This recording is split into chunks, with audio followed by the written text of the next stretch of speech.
parliament. It says he ain't Ghana for 30 million. You know, you to me got parliament. And Shamra, therefore, yes, say, you know, I am ran on the I'm just 275 MP say, Munko Shamra to protect the nation is. And for the reason it and Babet Nahanum say, it remains unacceptable, say Ghana. Car, Queen Swak, when she nipe kunkum is the highest. So, kofa car, nipa normally. BP kum nipa, diabetes kum nipa. A friend saying a kidney near the kum nipa na doctor for crack and saying a cost pass as a titanaka malaria nomne yarea san ne kum Ghana for they say BP diabetes kidney ne kum kofo. But who desire yarea me and sending in a camboma and to the padua or move road accident. But who adie bia ya wodi free and sunny ya wodi kosi ye. Ya wana chassis Newton's third law or say action and reaction are the same. Bibia besia ewo baby de si na no ansa na asem ni besi. So the entire my road accident ekum nipa more than diabetes, BP, and afa kidney. Adenti abusa ho sakwa adenti. Because ya kwan ye wo Ghana ha no enhyeda nya papa. Ene ya perifo koye forum na omo hwe transport sector how ne amane hu na wom. Chichu ne nipa wuwu ewo transport sector ni no ma beka se solution kese pa be boama Ghana ya kwan so problem accident number 1 number 2 frustration atete kwatu ma driver konya accident ene me wo drivers e wo studio me wo mate fo wo studio passenger fo bebrebe join here by telephone ene mun kama sem bieja Ghana fo na mo pa asem so asem na no be here mate me see Ghana fo na mo pa asem so asem no be here wakache media for talk about this talk. We have moved away from that kind of work. Say Ghana for no. We have moved away from shielding yourself and shaking your responsibility. Say, yeah, farmer media for the media should talk. Be bold and speak for yourself. Be bold. Ghana for mo na mo select ya buying because ye nim to me kuta yenti. Bibiana media for why you ask this question? Why kwa broche any other countries question? A man for nakasa to me a protest. We are president come to me bump into your meeting. I'm say, hey, Mr. President, we want A, B, C, D. If it's not possible, the president has to explain to them. And then Ghana had it. Slow. Or can some crowds say, my farm na because if you are medium slow, o de koka na me ya John me boa. Medium many more had me room and cost me boa. Medium me metna na mbekam. You think said ye pa ne senke ye ye be jaye kununum ne abusuafo nyina ne abetena ne akikem. It is because ye poor money ye. Sometimes somebody has to be bold to bail the cat. I was so big nya kukudro. Na and then I will tell you estimated average time. Ghana for workers, mason for carpenter for, ejodi for akoton ade wo dwom, driver for, ordinary workers, civil servants, so many ade hairdressers. Time I spending what traffic munkwa. We are killing Ghana. We are killing Ghana. Obia and I just on kokan, and I don't blame media houses or munkano. Because kokan seven here to set traffic situation, road accident, and nipa ewo, and in near me coming no me and Ghana for be jayo. Yes, I could be about YouTube training Jonas. Yes, was a grass and quan. No one am not more nonsense. Are we serious? Or did you attempt? No. Got tobacco bang and a yaye. Mama yan can Ghana some. Or not America, Gianni taxes or America. Now the out here. Now the wood in a G. Who ya alcohol kada because who fat he trot na taxi. Who bedi traffic mobile 4 hours. Until also for kada. Okada yansu na one here there's a high likelihood so because nobody is regulating the system. World Bank report to be America week the same. As far back as 2010, na car say one crime chroma and crime. 1.64 million. Car say one and crime kwao 1.64 million. 10 years later, car say one say a double cry. Look at the number of cars here can wasem. About 3 million cars just in Greater Accra and Kwao. Kumasi Maye, Takradi Maye, Tamale Maye, Tamamaye, Accra and Kwao 7 year canon. And it said now 2010. Na se udi traffic mu 1 hour and udi traffic mu say. And ne udi traffic me say and ne Ghana for one kasa. Mona mo fa car. Me come there na me say me come me no, I am nobody. Wona hu here. Let us stop ye be di atema will not solve the problem. mama yem busa yem pedifo na ye dey taxpayers money etwa mo esgasha ne say dey na omo ya fa ye problem no nti number 1 issue omo amoti oyibi fra ha ayi adenta oyibi road traffic mudim akwan ne nye ene na yera Kennedy o say nya akon ayi chairman of Roads and Transport Committee of Parliament echemu say problem ni nyina omo hu no eye ya kwan na ya 11 no ekwan ni we ko na we ba unie no mnie we hwe no yonko anim no developing country or pe baby papa ko na yes akwan 101 ko Dubai ko UAE Dubai fo ya yes ye ko sua o mu ya ma ye be ye se ko Dubai ma ye nyina ye boje so at we de ma ya de se ko Dubai wa ye bia me ye no Dubai fo ye nye ekwan unie na mnie Ghana nko na Accra Kumase major road it is Accra Kumasi unie na mnie enipa awu wa Accra Kumasi road so because ekwani e 11 pe tema bon runabout pram eba eye friend saying do wanya tema committee 25 ye nua ba ma Anthony Kabu deputy minister roads and highways say e bia ni asan de amani bi e ho anote minister of roads and highways ye ramu akwata tema he is very much aware of that road from pram ebesi tema bon ubedi 4 hours me ka bibia the red devil's corner me shake up AFIA airport residential area na almighty baby and ya chembonsam jembe for headquarters aye weja kaswa bonsam headquarters ufila pass ansa na be make we kradu awoshi jai na chese 2 hours na we free one makwa kodu weja na chese ansa na waba POKUAA ofanko POKUAA road ya ye POKUAA chese Ghana baby choki na unim na ubo humusio se bia ofri kaso abesen kwa Accra Central ene da da wakwa nim me se ne driver so monam road no so ne passengers na kasa be kasa u kodi dwa wa Accra Central de ne you see because ya kwan ne nye na ye nyina ya de se ye nkasa Ghana for enye demonstration ya be demonstration na NDC ni MPP we will not demonstrate because Ghana for na kasa ebu mra so twetete kwashi run about ye Ghana for na ose kasa se perifoni ABCD no ya kraje tete kwashi run about about ye pese aton ade but ye so the same people ye pese Ghana than Dubai ye pese Ghana than New York but baby enu wa beko was abroche countries here we bon se atonton ne ma ka kwan ho because adwuma ni honti and that's another conversation na ko baby te Kumase na ko baby te so Finsu road honorable chairman sabotu constituency na no waja ho asem kan oba beka ba omia na ho ano akwanfo ho na be lead MPP no ko he o ubetimi edi eye first macro junction swami o de ko afrancho swami afrancho ko Finsu road so one how be di onum 3 hours Kumasi has become unmotorable Kumasi adane unmotorable just oye ne den kra utumi tsene Kumasi na oba baby ti se kofodua market traffic light na say now dia bratema Kwame Nkrumah tema me videos me dia ma ayi e first frame fatu onum Kwame Nkrumah tema u ka se o fakpo na wo soeve e dia fakpo tema o refinery wo dia kona akɔhwɛ the industrial hub of Tema baby Nkrumah di jaya se ho na ke enye industries wo de obahu kwan ya wo ho e kwan ya tutu ayi monchimonka me se ye frisi ya wo me a e wo Tema me ya wo me wo Tema e frisi ya wo me wo Tema mani fiye Tema rose ni chese mi hu kwan fonda e te se Tema oil refinery sa kwan no so na Valco wo sa kwan no so na Tema refinery wo sa kwan no so na wa home wo e kwan chese e kwan ni nyenye efe besi ferro fabrics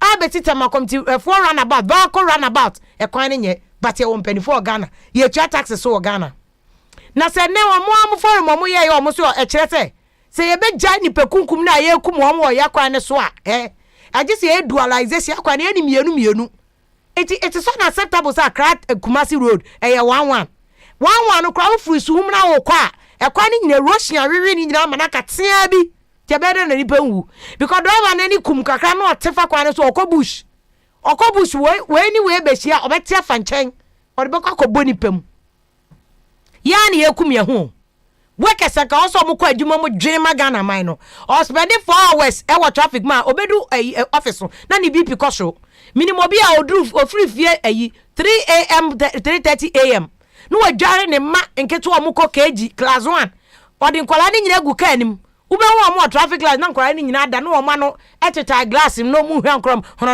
no because I saw den nkora ne ko ye kum nkora no kra before their time ahomache sorry so manipa ni BP kra nsa na ne time waso edu no adwuma mu ne kuma ne boafu dada ne BP ho opon so e wose be ma no kwetera bi ya ba no wi bi asa no akofie because unim na bo hu musuo so hu si every efie ana hu free office be 4 o'clock ani obekwa ko di traffic 3 hours u petrol nyina san. So we are killing Ghana. We are killing on mine. Ye kum on mine no ye workers. Driver for no mukonya accident. The fan traffic mo bu fonti. Any no the be fan channel the pine. Nano e first e kaswa ha ya ABC. UTV reporter Jacob e the report by. Traffic need driver na imagine so ye fan chen. SHS 1 for free SHS for yi ko school yi. We load be 80 egu de kam. We yi fan chen ya pine. No de nkwala no. Wabubu wo mu nyina nan 11 children ene wo mu maame nom wabubu wo mu nyina nan. You see lack of planning. Aso ye kanya asasem se no wo de kohwe obi kope se hunu ahwe ge be na ero ne to YouTube boy be na odi obi atem. Those are the things Ghana for yepe. We are mirrors of our society. Na ye nyai sa ne ma na me ama pressure ma ya ban no man develop Ghana o obi abeba kwa 4 years obaji esgracia na menu mienu yetim traffic asem wenya MPP asem o before MPP na traffic asem we wo ho enu ti na mahama ka so yes circle Dubai na bia fa so na bia fa from say dey be traffic na wo circle no ye ho be ai kakra traffic enye politics me si e wo ho da president Kufo ba yo ka so ye dualization of POKUAA of Franco is because of traffic situation no because you solve Ghana problem Who de kohwe ye Facebook se bra ye Facebook okay 101.7 FM bra Facebook na hwe enkomo a ekoso wo hono ne nkofo share mo experience baby a omo na mo a traffic di mo ma omo ya mo hwe kra nya ye anope anwumre ye ne mperifo abetwetwe nkomo chairman of the select committee on transport ye ne betwetwe nkomo a ranking member a wo committee no so ono so ye ne betwetwe nkomo ne betime push minister kra ma friend ne enura ne nyina me minister kasa Eti I was a minister to me my answers. In fact, and the minister akokasa say, sad dualization na aban kase. So kase wo ya kwani nyina double lane. Ebe say Ghana sika 4.2 billion. Omusi eni bi. But I bet you say esgasha ni ekotua. Ake ebe peska ni bi akwa kotua. But dualization of road 4.2 billion. Abanso oni bi. Na anu Euro bond si akonye sika mboa. Eti minu mienu Ghana. Yeye ade si ebeke enho atu ya no atum dia. Enya me VIM lady na mbe keke mama me minimu nyina awo me meti akra no me shada ni VIM sir but we need to solve the problem of mother Ghana. Yeah, solve Ghana problem. Don't come back and blame anybody because nobody will solve your problem for you. Just say yeah Ghana for no. Eju ni this is what I want you to do for me. Utia che me baby a wo kase free. Me frefi me wa ha. Me say na me di traffic mu. E free akosi ha. This is the number of hours I'm spending on traffic mu. Me that 3 hours pe, me that 2 hours pe. My ye wu sadia me ye adwuma won kran no. Na me kan news ni ade na me ye data no. Me sorry 4 o'clock. At most 4:30 I will say me free fee. More than 15 years that has been my lifestyle. More than 15 years oh. Me that 4 hours pe. Na ga se nye BP no. Eye BP. Iti imagine mo take kaswa weja ye mpelifo nyina so nim se kaswa weja to boot no kwa ye BP sa to boot na ho no kwa no kwatumi ma BP eno kwatumi ma BP eso bi ahwe Afianya road Michelle Camp Afianya from Ashama roundabout Temakom to 22 of Afaiwa Farms ekosi Gulf City onum ekosi Efres Afianya eko nyina BP road straight up Accra Central BP Okada business be Okada nyina because we have failed as a nation to address the road traffic issue because they be obviously yenja car no nanka ya ma obi apeso ye car owner ani so obi apeso ye car owner ofa trotro na trotro ndo obekwa enko bi abefa trotro ofa trotro na boss ana VIP na ndo obekwa enko bi abefa but the public transport system it's ineffective yambo President Rollins Abaso try so be revive Osabas anyeye President Kufo try so the metro mass beba anyeye President Mahama try so be ayalolo bus or ye dedicated bus lanes anyeye. We have to solve this problem. Omu nyina try but say antase near the politics and near and shada and say we are opening our minds. Yes, solve problem. Oh, near best or media me found me diatem. Would diatem till that kingdom come, it won't solve your problem. Ye attempt to say them comfort social media. No, I dig on from penny for them. That is me my fire the chance, huh? My fire me starting radio, they be a fire. It hasn't solved any problem. The solution is mama yambusa right question. Na ya Ghana for any citizens so say. Ye ko gina wiem. E me to aba wi am try 4 years. 4 years now be uwe. Mama mo supporting media ni yambusa the right questions. Enye say mo de ya find this in pipi aba. No ma me kunto kwa studio. No ma me yes ayo. Say ya ne yo ye nye de. E ho nye de. Jam yen ko tie we. Me yen ko tie ha no mo kon. Me yen ko tie ha. Ye be bresa nye case. Say me see am for any anto for ho. Ne yanka say ye nyina will sacrifice and listen and push add our voices to enseme beboa Ghana nkoso ho. Wo de di attempt from anopa kosi anajo. It won't change anything because politicians o munim say obedi attempt dada. They will not change. Banya abuchebu so am the right question. Some monitor question and answer no the man just oh yeah na we are follow up. Support the media see that be afia me can got away as momanye na ya sanka afia me can got omaye na ya sanka afia me can say omaye half per omanye nwie then you are building Ghana for nananom na nye de obeya obeja honom me can say there's a group on social media fix bombaya now ayese bosum bombaya enquires me say from pram besi dowenya from dowenya to come to 25 from come to 25 to FS Bombaria, to TT brothers, all the way to Miss about the yet Tamamoto run about. I won't solve a problem. Oh, you have only solved the problem of harbor for no mobano. And no. Says who could you talk crowd Tamamoto way? Tamahona, and no crowd to me 2 hours just at the Tamamoto way. We need a holistic solution. And your pentimamento 2 days now, and I bet you fast no. And then we are having a holistic conversation. Tina meni abreno. Cause on my person develop now on call for spending 2 hours in traffic. Lawu. Obi na kan bro for lawu. We are going absolutely nowhere. We are come bro for quite that kingdom come won't go anywhere. And that is the issue. And I was here can hear politics. But we'll do the political will. We shall push the politician to do the entire to Abama almost say. Omu konkotina no. And that is the issue I was at trend. Kwa class, me say any party pedestrian you walkway nafa. I'm a nipa nya baby fa. Share ko Facebook say na ko across and traffic. Me say bra Facebook say abehe. Do road bra behe. Bra Facebook say okay 101.7 FM. Bra Facebook ko YouTube so na ko he. Nipa egu wonom. Na so be ko adwuma mu kwa no we di be 5 hours a. Oh yes, civil servant. I'll do a jumum. Oh yeah, juma 2-3 hours. No atamu back now. Because one kwa unufie. Obi me name madam for be o page. Because no kasi if you me man who me 1 week. Me man who me 1 week. Mami no. Nankola ni papa kra de bo. Oh yeah, refer road. Ana o ibi road. Just say one wu kra anke ye. And you mean drivers ni ade nyina wo hanum say patcho send me o number. Oh yeah, be frɛ. Anya sa frɛ now one kasa share with me person feeling gadochi. One kasa share your experience with us. What is the state of your road? And yes, sir, stress in bekuyen, accident in bekuyen because kwani ya one pet.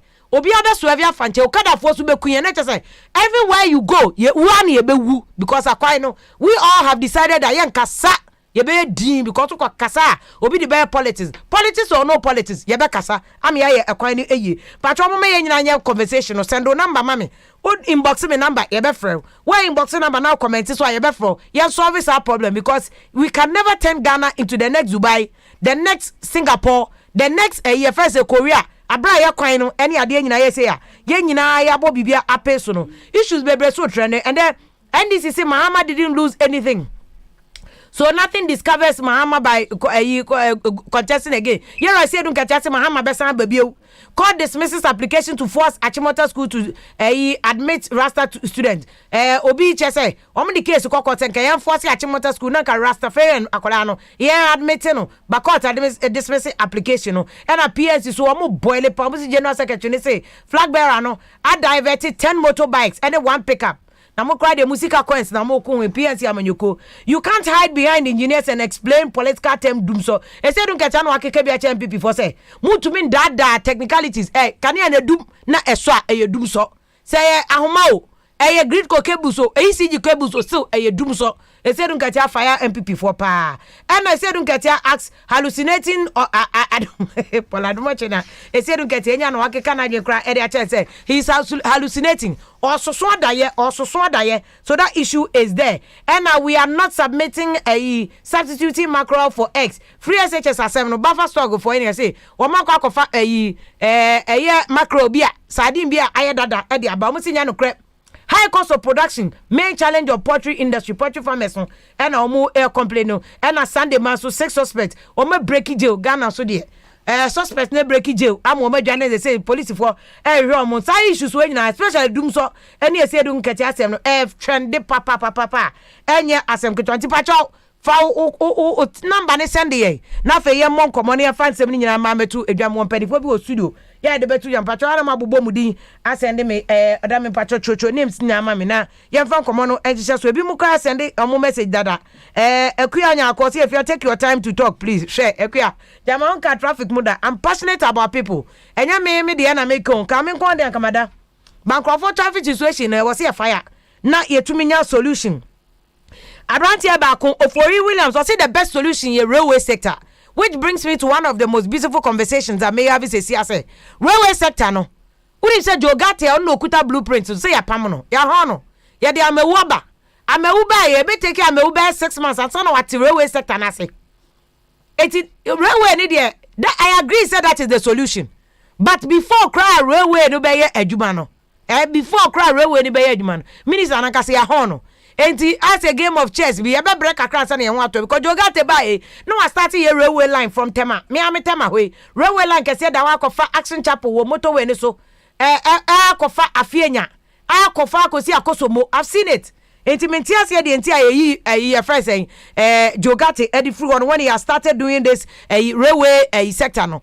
And one thing so akebeti me solve problem no ensure what nka yacht bia ani osa with emuko Florida ebi wo hoi ye di si Jamestown kra boat be fa so na ke aye car park kese bi wo ho park u car ho wo adwuma wotema wo fa boat no akotema usi sakomo no anu ato aso ko anatema Newtown no ato aso. All these things your politicians omunimo because omu ko school wa broche oma be they see Dubai we nyina bi wo ho they know but se be yo eno na ma na me kasa me ko mu nyina yi no enya mi o but for china Ghana say so the VIM me kasa na me mu kratia ochino bi ba obeka se VIM otiatie mu ba no for nothing aye the results en na nkroma ba ya anda na se ene nkroma uwe afeni ye bo nkroma din se nkroma ka mo so nkroma oye den otumi emma ebio akwasi owususi odi 8 hours from Takrady to Accra 8 hours wasinka investors bi ne Ghana mbom na ka enye railway sector bia ebetimi aboa ma ma fa train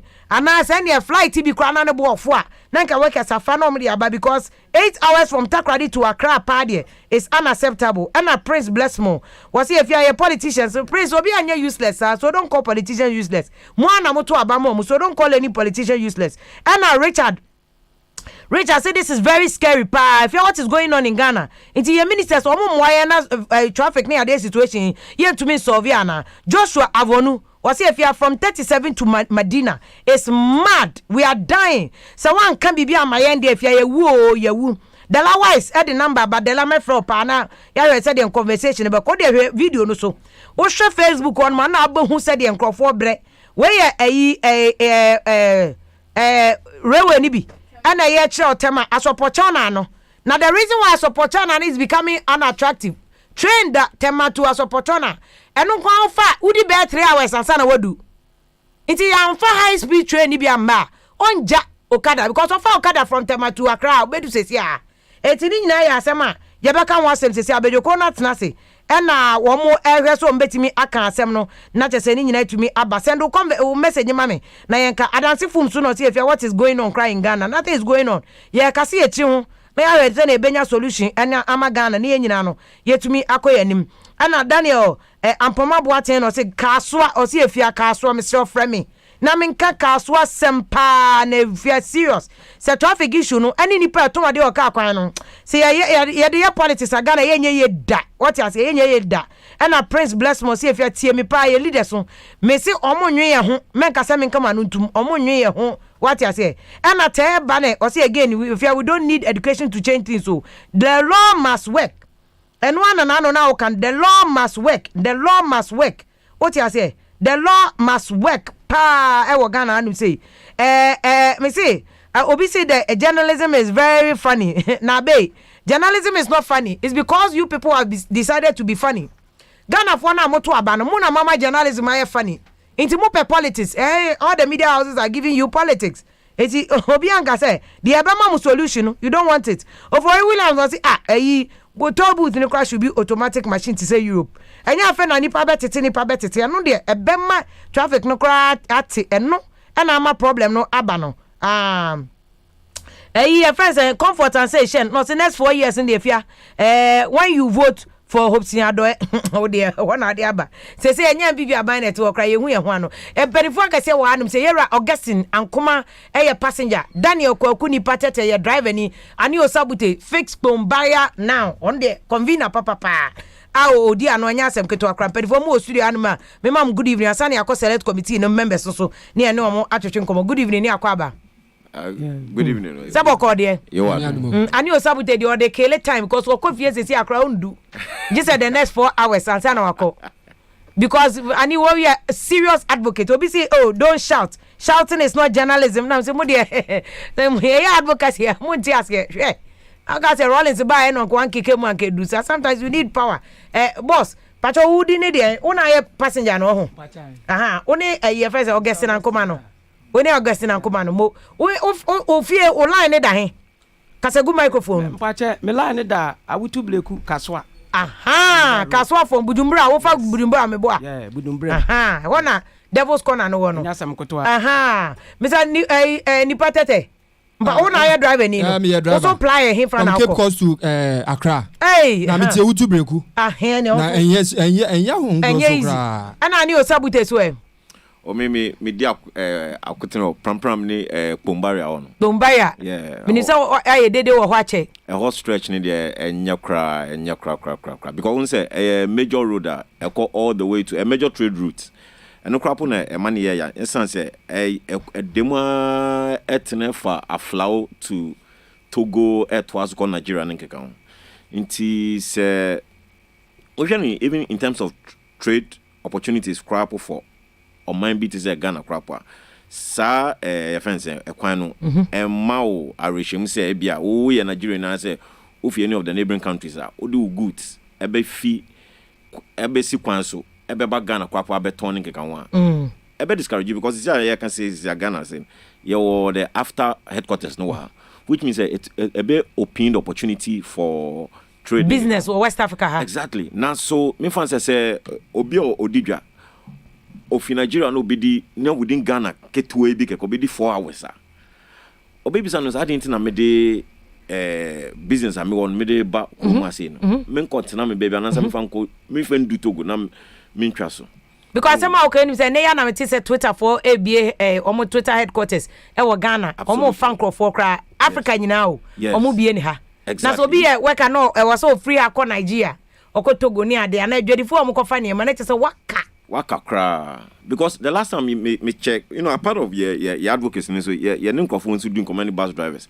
many brand be din komo or fanko for AFIA Togo I may say Togo your friends in Nigeria and no catch him say apart from the fact of oma too fair ni crap no omu nya passengers dodo no because bit will be saying say aso okono ko fanyo mana na so beton fa so be no be nya that didn't na maintain me baby cry we are EGYASO oni nkrofo na ye adwuma nkrofo no so onye skantu omo obeyi omedi ombekofi so enye say ebia me fan say ma tena traffic 3 hours am ye dey kwa but it has wider implication on my health your mental health the economy itself because driving in etias you know so be for passengers na me fan so sorry 6 am na wa fasa budumbura sa trade ni so alone obedi 3 hours na Cape Coast to Accra per the calculation no 2 hours maximum na say ubedi 3 hours obudumbura nko a tam ben obedi san do Cape Coast na say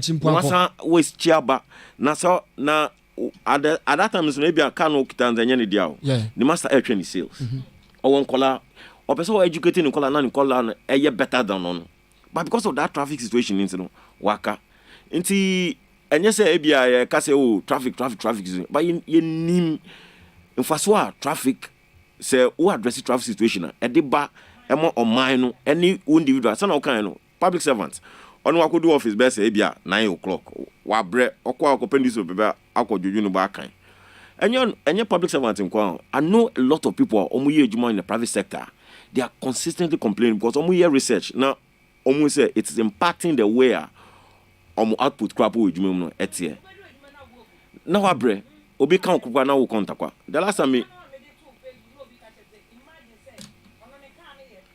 exactly left hand leg no left no utia so na wa bre utimi se mpobwa na wo hye no kra na mu abo tokro left oh yeah say automatic eno de onim hawa obeti eboa na edika mamenchi Mr Despite na nenua oforisa pon Father Dixon ho no mamechia no me say papa no matene nkanso me hu nanim da I hope say na de me hu nanim VIM nso mechia o ene adwuma pa wo ye na me toa so ho no ma ti se na ye nua pani e ka no afi ewutu breku o de yanka no kwasoa Africos fo nyina afa kwan ne so highway pa easy Africos o fi Africos so axim ni sa kwan no Cape Coast Cape Coast no aba friends elimina sa lane no wini ba kwasoa na wabetwem na VIM sometimes no say kan kese no enam kwan so no mo ba eya ngroso hwe emre bi abesi omo say omo wo friends say time wo ho no mo e wo say cars no ankese no omo fa kwan so but edu anapa eni awia omo ni kan ketu nyina che kwan no se kwan no emu abontokro se me ensem no de bi wo ho no VIM se wo hwe friends say efi ewutu breku pete kakraba camp ho no wo fru friends people no VIM abontokra ufi kaso eba anhwe ka na bedane nyame ka no mpenifo no okira nyame yadoma mo nkono mo kwhwe ekwan no achia efise load efi friends say Africos ebesi no heavy load nti ekwan no asai uhwe kwan no nso no outer lanes na se mpenifo no efi akra eba anaso convoy eba na u try say obesi fom a ka na ebedane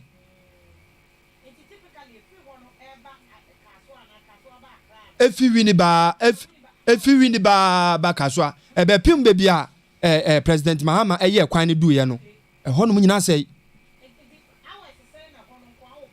oh VIM eno de se me ka 5 hours a eno kra maka no low se se me fi utubreku a me ba no me fi utubreku a me ba no me kuta me ka na me de buy na VIM edu anwumre kra no eye easy traffic wom time a wo frame no kra no se me simba bedu ana ncha medu mama dwodwo me ho kra nsa na ya hye dwumedie ya se na so traffic a me di mu ba ye no enya wo nkro so eno nti no se ye ka oh VIM makwa mienu me ji fi Cape Coast e be sin kwa Accra me ji ko me ji fi Accra kwa Cape Coast a me wie eno nti se me no kasa VIM oh yeah metimi akoba mienu miensa bi anan oh VIM se no ohwefo no na ohwe says na ohwe ne obekwa koyi wo fi a se me no kasa no meja trotro adwuma no taxi na mekuta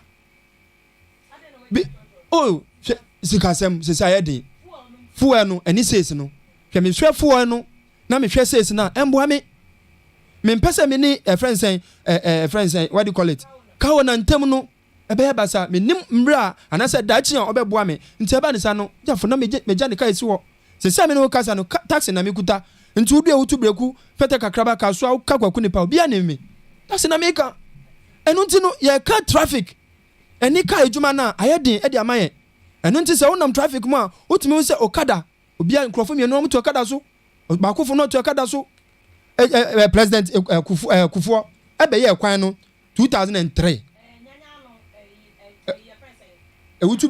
ewutu breku kwan no ekwa yamransa no Cape Coast ekwan no o started 2003 o wie 2005 na VIM se me kan kra maintenance bia nko so wo hoye no kra pa nti ya mpenifo no so mo ba ya misro especially nkrofo m guta moto no misro so obi beti ahwe efiri se kwa ni nyina sei me see so me hu no kra ye kan na omo fa kwan no so nyame adom okena no mo hwe se ne kwan ne siti ye ntan no ye politics o na ye politics ne ye ne aboa oman no amoba oman na timi afa ne ntam kwa fra anu ti let vim se ye kan ya kan nsem ne ye be kan anu ti mpenifo no ekwane ya de ya papa eti kakra na esantem no because of lack of maintenance why na munyina mo fight mu ne okada fo no trotro bus o taxi o ayi Cote d'Ivoire de munyina mo twen kakra na wontem no na kwan ni nyina so nchencia na sese nti baby ase no be try say be save potholes eno na yeta e de akwansi aba no mesanka ma membra wo ye passenger e fa na ote me ko awutu bleku na wo ye adwuma wa akra ye adwuma wa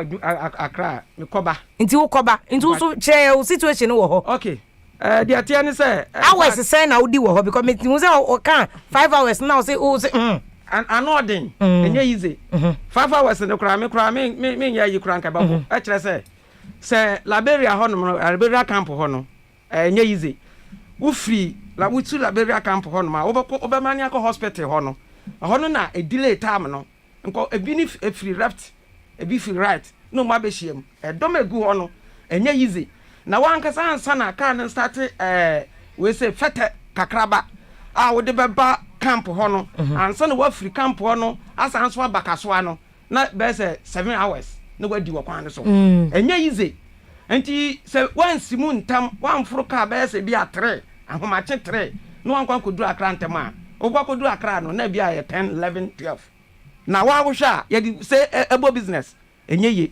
enti yesre eti tambe na wo sorry me sole 3 am me na me ka kire wo oh bra wo ye sure enye easy 3 am ahomache 3 na ma faka ansa na matumi abedu akra enti sa dia every day enti sa dia untumi nkọ na watumi aba ina wo ye so kofa moto nso a ina ye ka no wanhwe akwakowu ene na ansa nke bi ya atomi ene nansa me ba akra me ko UTC akoye ade enti ye san frame back say me kontimi ye late ina me san so bae me furu moto na me pepas me furu moto na ka bi o ya nyame nko aka ka fa me tiri so na wa wo hwa enti we ya de babu ya betimi de abo Ghana enti ya mpanyimfo no ya sre wo mu say ya ka na ya ma obi ate omu force mayen na sisi ade ana odin akwa ne mfa ni nyina tutu de papa ne ka no enye yize enokra pa na waka no enye yize akwa no ne fa nyina tutu ina mu na abo amana enti asuri say no ayete say ya bonko fie wo so no na side ni ayesa amana sa na aye sa na aye enye yize I want a taxi driver na ko hwe school for nkola na bu ye enti awose anka omudi pe machine bi ya o machine bi edi twa so ma ye flat no ma see say that be no way obi anu wati kwan so na wuduru ho ma ba bia rams no ho no ho so atutu rams no ho atutu ma cha say enye yize asma american omu pa anadwu ya omuntu ka no mko se etwa ntro FM ya ombehu enye he fa section of the road enye yize anu ya fa budumbura wona ya budumbura ho no wutu bleku ade fete kakraba akoti donchen enye ade ko winiba okay etwem nyamransa 18 ni nyina okay sanka ka no esaya anka ese esi ekwan ni nchen se na ka foforo ho na sei nti on to me si ho yes on to me si wonte ya na si kwan nim anka so accident aba ko so accident okay mesamba so anu sabute for instance pon ho na wo ka no pram baby out here all the way to eno hours say na mudi wa ansa na wa cross and then last week say me do 3 hours 30 minutes 3 hours 30 minutes 3 hours 30 minutes 3 hours 30 minutes ordinarily is the time ben now sorry me sorry 4:30 am what I say now me sorry 4:30 am now we answer we fifie nti I got a point kwa na me so na me ba no nyi papa bi na nti na me to ba no hu point na wa I got to a point na like weekends na me fan kwa po nim. Oh yeah, and it was a very sad thing for me. So am I onimo yeah because obe fan obesu wo so nti esa no na me am bisa me say what is the point nti afi me imagine say dia 6:30 no me sacrifice na 6:30 and as 6:30 no me fifi na bia no wa sorry and let's say maybe say no wada by me do adwuma mu ansa me wife catch him say wa sorry And these are some of the things. Minimum microphone so almost form by 4 a.m. no mercy roads. Or suddenly bank and no go school. Or my minute a dropping colano and sang was uncle. Now yeah, so yeah, Hanus is a we should be with the Titi brothers or Portos were whole. It is a vague cousin doer or so tobo. Into almost 2 million Ebo peso. Now, we share baby to say baby Rollins, Tamno or Tiasino, or directed traffic now. Yes. One says, I road no a Dowina road no ba AFIA, Econisi. A hawk quantity and Yakwa Oka Omsio, Abusum, Omse, Gosbina. Bosumbi into Obe Road, no Nobutunu. So that is the excuse on we. Wow, in this day and age. Recently, police near on Nasa Nibotum Sika, and Utuno Kotor, Sa Gravos Nibi.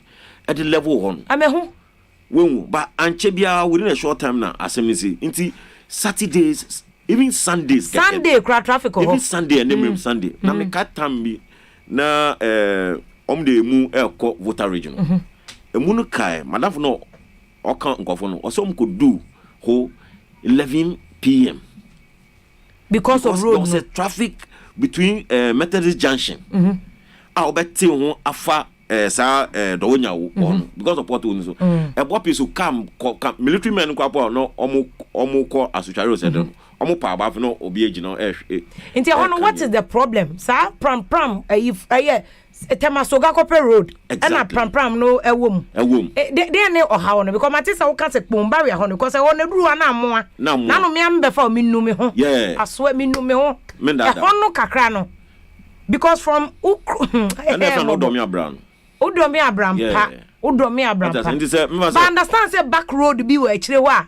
En ko betimi ayen en afata ma refine ho. Me amakotwa video me de ama producer am we yi sesi a. Oh, and the back roads in there bebre but won say ya nkofo aye ye important one ye create ya de. Won inti me van say out of frustration because of the can ben names is better one of our members of Facebook Bariano on our is always on the run. What I say because there was a time he was caught in traffic for 6 hours.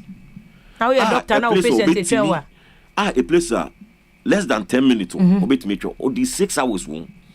Recently one of our members na catch and say riding kwanka ni sister within that small enclave in the keke. The last time na ambulance be DH pin your bar there was no way obey me film.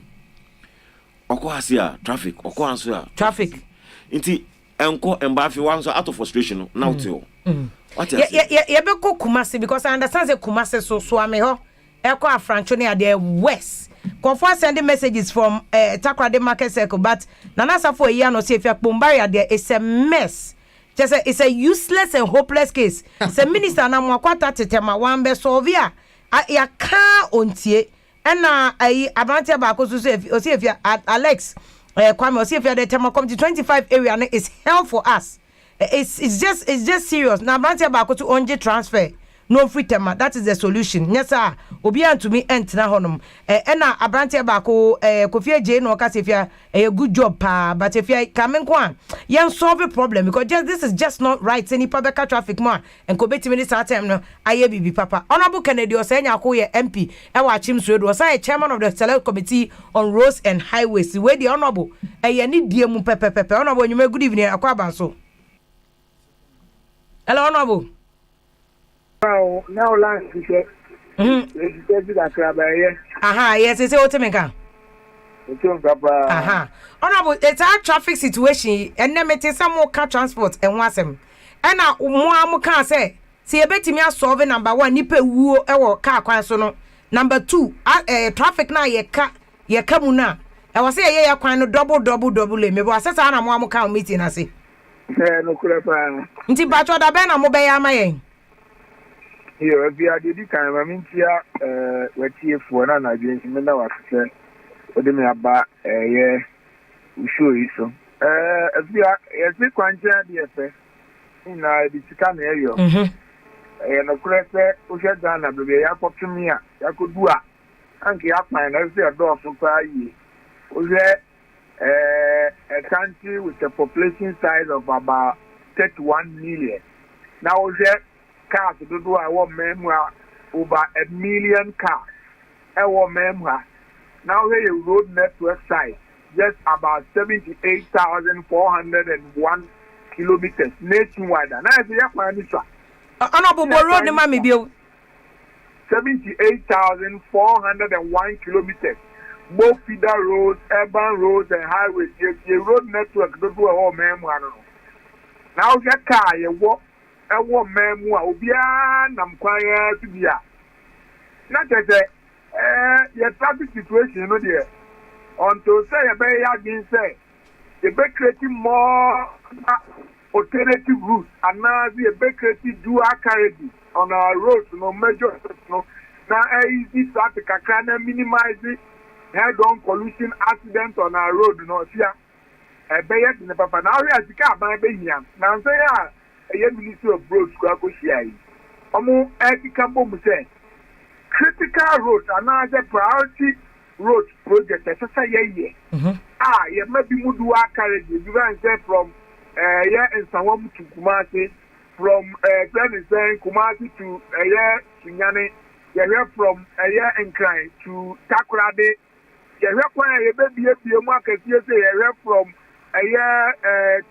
Temaranabout to Aflao. You hear from Temaranabout so Ekwakosi Zakosomo area.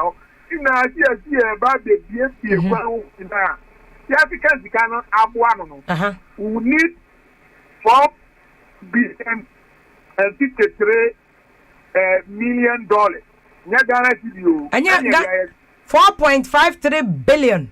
$4 billion, $53 million. $4 billion and $53 million, boy. Yes. And I bet you as you say, you dualize this, your major roads in one, easy traffic, 2. A minimizing accidents on our road that will need this money. Now, down there, Ghana government was ethical with that Ghana government have this money. Yeah, $4 billion in Boa, 1 billion. We are talking almost about 6 billion Ghana cedis. So over multiply, and the Ghana government has this money. Who shall do a budget in Boa? And they Chanua. Not it is just a drop in the ocean. Now, so that is what the country has. That is what the government has. The revenue, the children go on to see a bit to me, and Yanni attack Yaquano, and no, you see, acquiring our young member, with traffic situations there, a dog seems to be a month for percent. Only soup, a crime for Prosso, like Okada. Bonnie be so normal, Akashi normal, the business accident. Mamma for a sure, see, I somewhere 2020. Who pass to a car when you know, only 2,583. That almost who, I would also say, one man that I'm a fan of, who don't want me, I man with Kunipa. The road colleges and crashes and fatalities are claiming more life. Yaria, another cases that require hospitals across country. 60% of them are accident cases. Now, we sound an accident, ACC. Who shall make a need do our carriage to be out? Singing lane, just a Kumasi, Kumasi. Who was singing lane now? Who station vehicle, broken vehicle, Ejinaquamunim. Now they are pushing pool. Obisu one singing or you overtaking of Pentamaka over one head on collision, no, they are copying pool. And you say, until say, man, you may have you say, yes, Pandit, Yaquine, hey, Yakahua. Can you way a better chance? It's honorable knowing that O said you can buy Mrs. Can be. Was it $4 billion, $53 million, and I'm waiting money. Private sector, and she say, it be a private sector betting me a boa, Nakamone private sector, and a private sector and do music team. Now say, to cry, no much Yanaka content and say, a nipper over 2,000 be who free any more timer. Yakupon cry for me. I and the Bia Bridge, a PPP arrangement near the Abudu Road, Nabuzao, America now you so good to hire 36. Ghana the whole Ghana. The whole Ghana you so good to do 36. 36. 36 no. Put in the card the brain at the 72 million Ghana cedis. That 72 million Ghana cedis and to mean constructed every 20 kilometers of bitumen surfacing roads.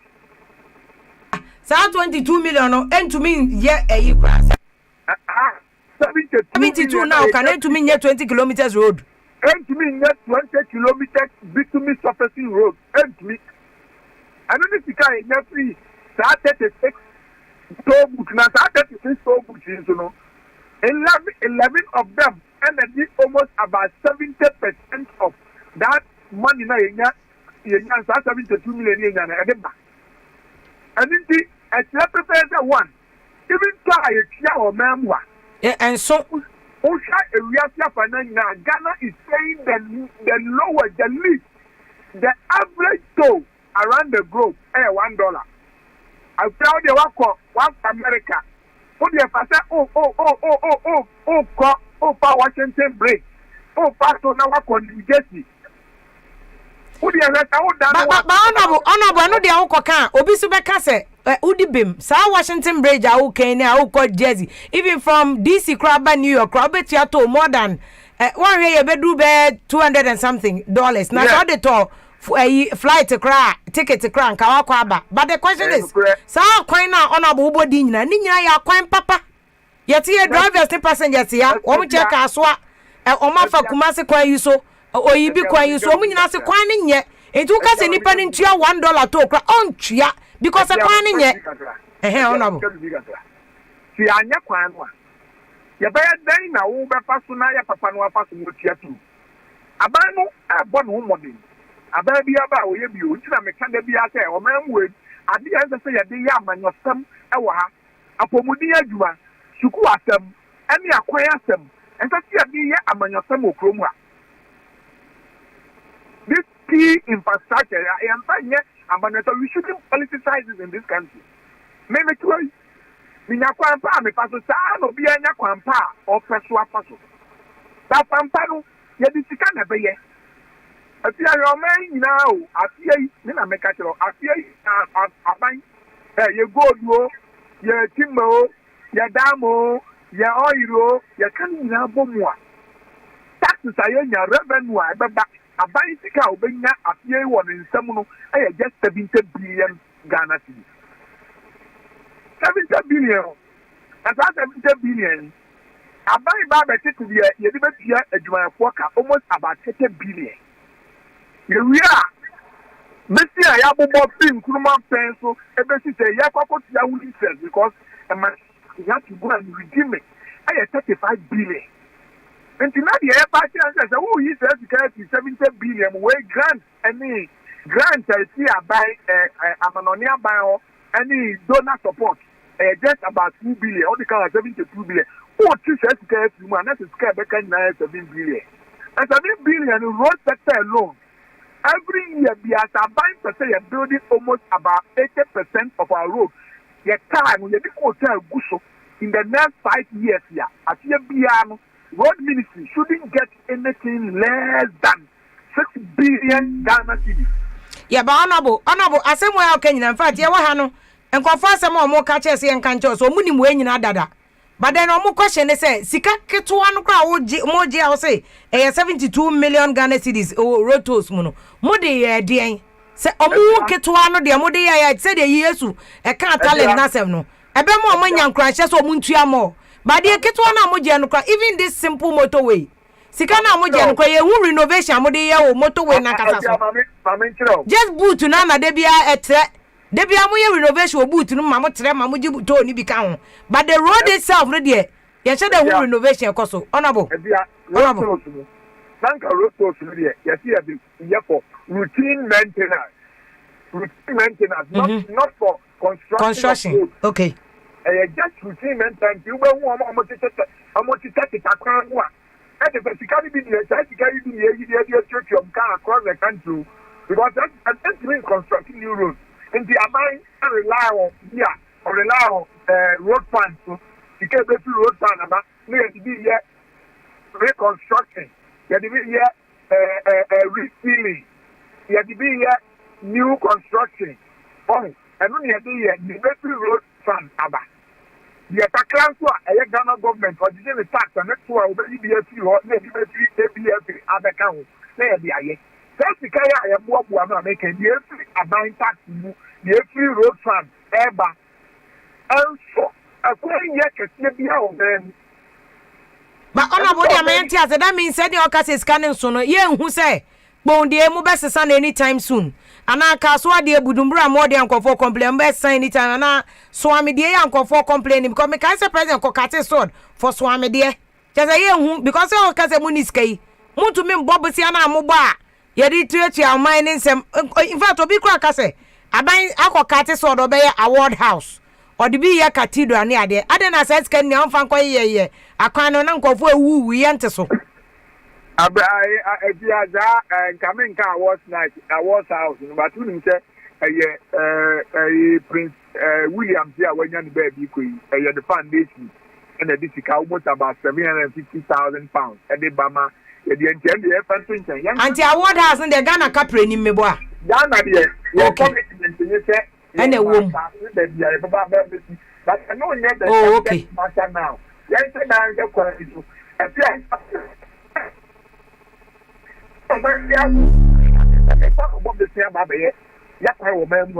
The citizenry to have that kind of consciousness to raise that money to build their own roads.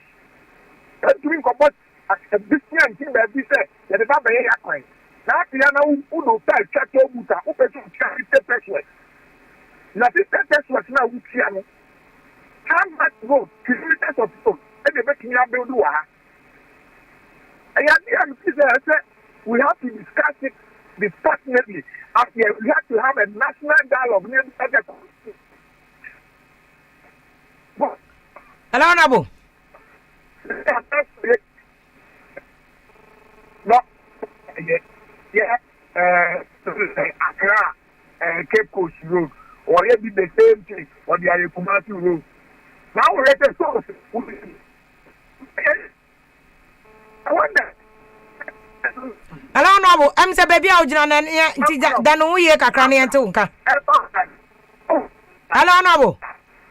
Honorable just say say your line here near Sunday, but Honorable Kennedy Osenya Kon chairman of the Road Transport Highways Committee our parliament it's in you see any sika aye the bay road no enti I know you sabote dey you sunkra my head we don't have money so ban be pa so just yakobo besia because already you told na you change na the only money you to be generate 72 million Ghana cedis that's all and I say at the end you be so here $4 billion 53 million Nina ya dollars.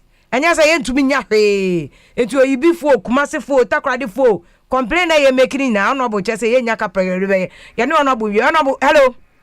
Yo, piano wa. Enti na me buza ne krokra ne say mo be kwan no ne. Watchna next year ana sika ni honti monye. Oh, se aban appear aban aka say.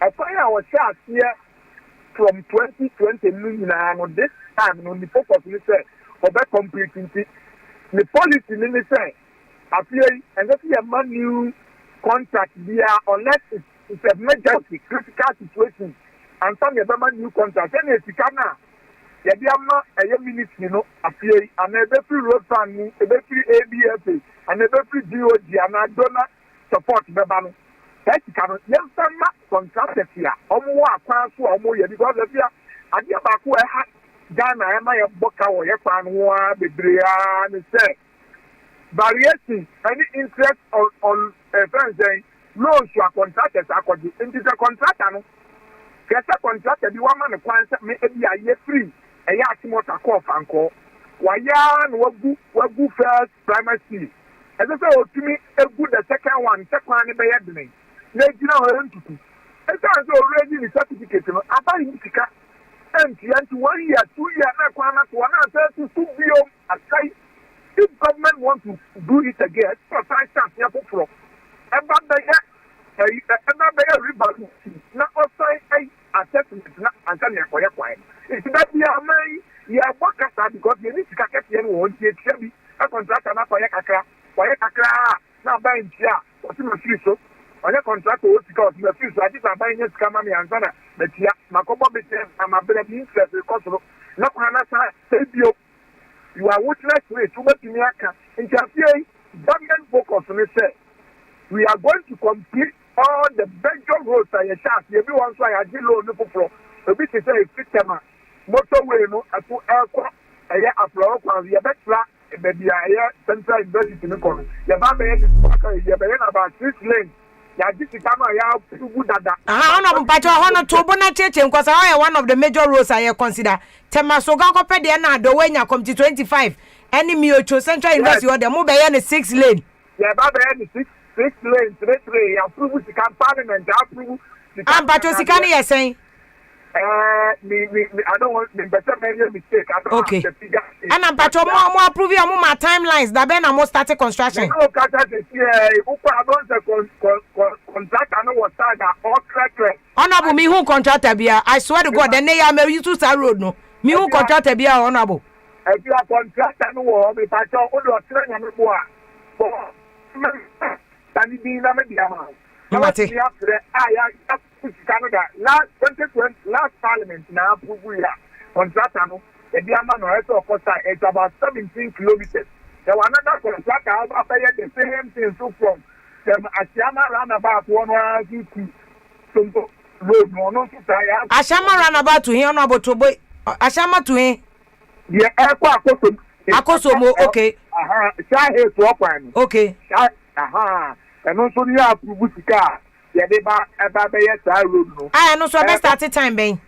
Ya people in last year 2020 inti AFIA na say omoya draw down no mo check contract and no chat here. Okay. O check from motorway so motorway to Apenkwa any car price. Ya ba be ye car price one more ba Apenkwa on ya ba be ye no dual carriage. Ya ba be ye overhead. Ya ba be change.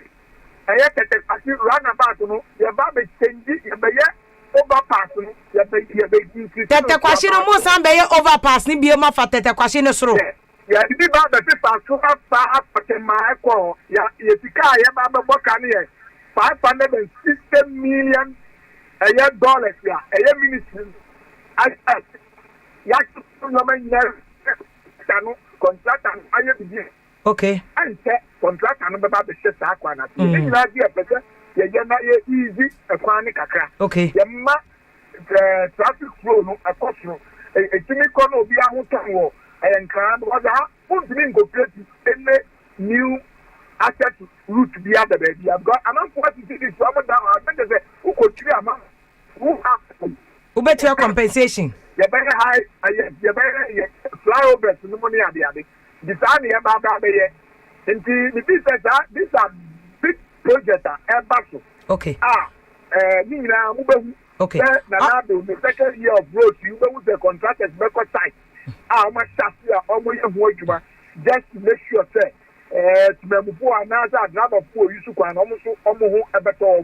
Honorable Pacho, any a chemu might a caswa Bujumbram what the other way.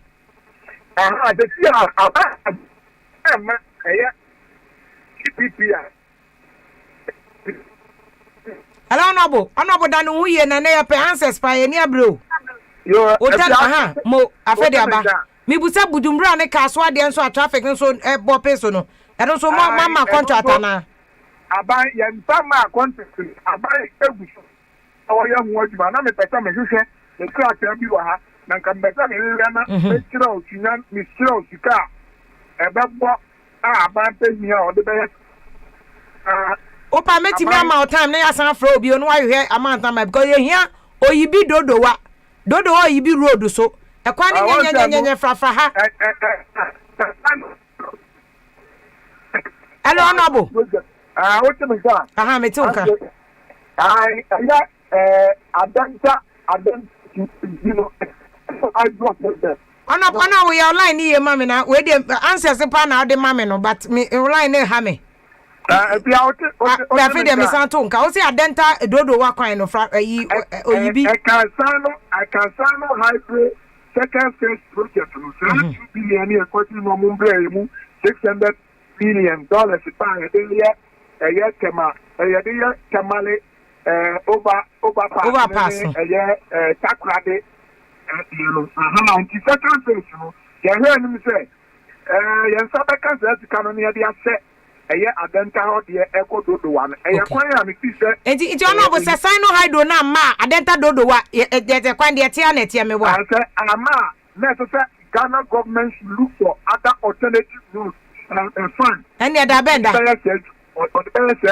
okay let me say this year na ban be kwa akpọ na we bi anu a we bi nka ban mbo ju se ti le you can interest bi anu ya pattern trading nka interest bi anu na nso sankuta na sabia me te say essential aban akoto bono ko ti ye bi nsi si okay na ye de ba be ye kwan na mai anabo wo boa anabo am akwata nwumre pa cause e said ye say nka ye be fire no wo kra no wa mai answers pa because as chairman no mama fire no me ba no me be situation a ewo eye said bi an mo fra no na de o ka sa no sa nya de wa na de issues wo ministry Banabo any obi baka cho NDC for set issue ho mama man jeje NDC for kra o mo fire mo pa mo kwa se ku Dubai kra se mo ka cho mo se enye kwan ne ye bewe enti pressure ne ye de man NDC no eno wa bi ne ye de be mamo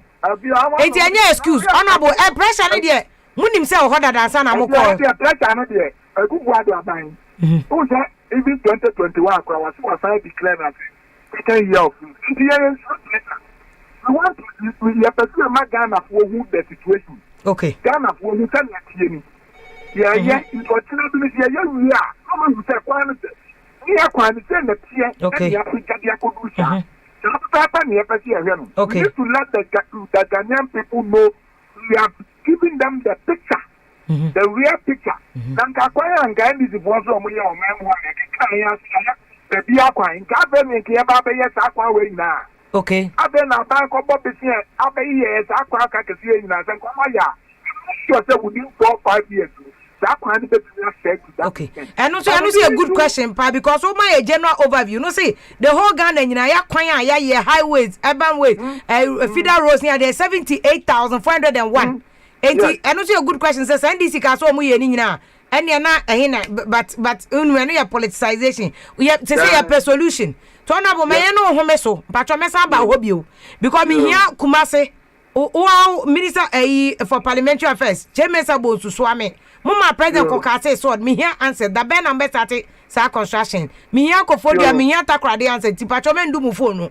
Masa ba hobio, Mr. Wa, na. Nipa dodo road so no e wo se ehwe na yete so because over 2000 yes omo yare malaria enye se BP enye se diabetes na ka kwan so ye kuma mo because of bad road enye but no before because obi si membusa the bigger picture to all this first saying alternative transport so honorable wako Dubai wako America wako London me ye sure so ko school kra ho honorable munim se de omo fa boat to sutu kwan omo fa train sutu kwan Nko for China for even Dubai for say o my subway train fa form honorable da ben na musu mu be ye train bi mu be ye ensuo so transport ni me na nye se de bia ye gu ka kwan so enu ti na mo ho che mankofo ma mo pressure no se ga mo di boat to be si Jamestown any tema enka ani osabute frikpon ena pram no ba wa park the car car park waje ne number no wa join the boat no wa fa be si Jamestown wa fa chocho no the urban office or quite the same route.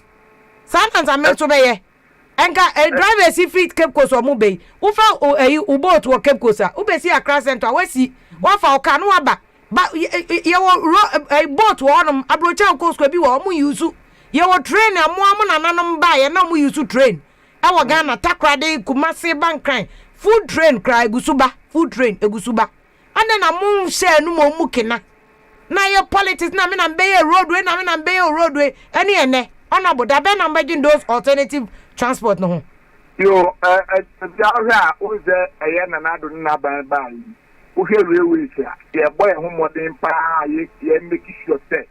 And here, Nana, be many few more here. Not to say, yɛtumi ayɛ railway akwan no bebree ɛna ɔka sɛ in 2019 aban parliament ɛma akwan approve ya yɛkɔ akɔtɔ saa single gauge coaches yi bi yɛde ba saa train kwan yi a yɛyi yɛ nsɛn bi ɛne nam mpakatan a yɛpɛ sɛ yɛtumi toa so a nefa yɛkɔsɔmo nsuo a na nka etumi kɔpa hɔhɔhɔ ne etumi adi kɔsi nɔɔfoɔ de kɔpa Ghana nka etumi de kɔ Burkina Faso yi nka mbɔ mbɛfa nneɛma wɔ ha yi odi tiri tɛm a na ko de nam saa kɔpɛ Ghana no de kɔ soro yɛgusu a yɛyɛ afia sɛdeɛ yɛka bebrebe kwankyɛn adeɛ fɛ a wɔsɛ yi nyina wo obi ne wasi ne dan kamakama na ɔde na mu a esika na ɔde kɔyɛ yɛ ɔnɔbo mahama ba yɛ no so yɛ sika no ana mahama de yɛyɛ nti ɔnɔbo mamu ma yɛ excuse aba sika yɛ nyina nim sɛ sika na mo de bɛyɛ ba mo esga hya de abosia kora mbɛkɔ akɔbɔ de aba betu nti ɔnɔbo mo mbɔ bosia na mo fa nyɛ ɛno deɛ kasi asɛm ɛduru ɔmenyi ni sɛ ɛka saa asɛm wo sɛ si abiko na sɛ ni nyina yɛ sikasɛm ɔnɔbo yɛ ni sikasɛm dum so kora yɛ sikasɛm ɔnɔbo wo ka sɛ sika ni wɔ ɔnɔbo mpatɔ tobo ɛyɛ why there's a political will ɛyɛ bosia kora mbɛkɔ akɔbɔ de aba bɛyɛ unless they intend you a man who come and you member of parliament, you are coming to do it for free. Obian Kasa, you deserve your money. Say constitution is here for mamo. I need the mamo, but the same way no constitution is to Ghana for the Sefata and Sio Kani Adriane life. Nina, yes, yes, Sefata. We are just demanding our share of the cake. Say yes, you are kind of money to Mabosia. Munya Maya. Yeah, and a Gusua, into Damabuba, and calling from even. Yes, the enemy you are organization of staff. Honorable, and no, say I can road navy, honorable me, Busa say the bigger picture, and yes, I am Mammy Kodam Sambra will be missing. Alternative transport, alternative. This is one gradia who cook. And you understand, you better make sure say, your railway system. You bet me a semi, you bet me building more railway lines, more high speed coaches. That boy, nipa, your information for car, Kuradico, Kumasi, Uncle Fru, or Babasa, that tree, so Potamalia, Uncle Fru, and we are saying you will be a echo. We have the domestic one that is going. The only thing I need to say is, shows the Iowa, the domestic one, that one, it is a private sector investment. Government cannot, we are here for America, the airport in aya ankura na do musika essa yuma wem we ye amoye ni nyina o ma so adi mo say kimamu fon patronize no ma tia they will pay the realistic prices so that almost investment o ma ye no ayeho but this assessment feasibility we will not be able to pay there's a buying Ghana buying a capacity no be the Ghana buying so capacity no be ya subsidize it for the ordinary person. Batros, I can't bet to my young also. You're dead to cost, you're dead to cost. Ghana government has no alternative because we are not mobilizing enough within Yankasi, so he has to resort in borrowing from outside. You know this road network, you know this railway network, you know. Not intimate way. You see how we are. The railway network at least enough of it. To me, both cargo and passenger coaches, player. To me, how much I so much to be over to me when we say, oh, we used to acquire the to acquire. I'm on road to acquire. Ever we do it drastically. But the investment in the railway, you know, I didn't see someone. One thing government has to know, say, I know, when you invest in the railway, you don't expect any returns now because one of the social projects that you are doing is all the secret question. We are now buying another day, say, within the next 10 or 20 years. Yes, said that to be that money. Okay.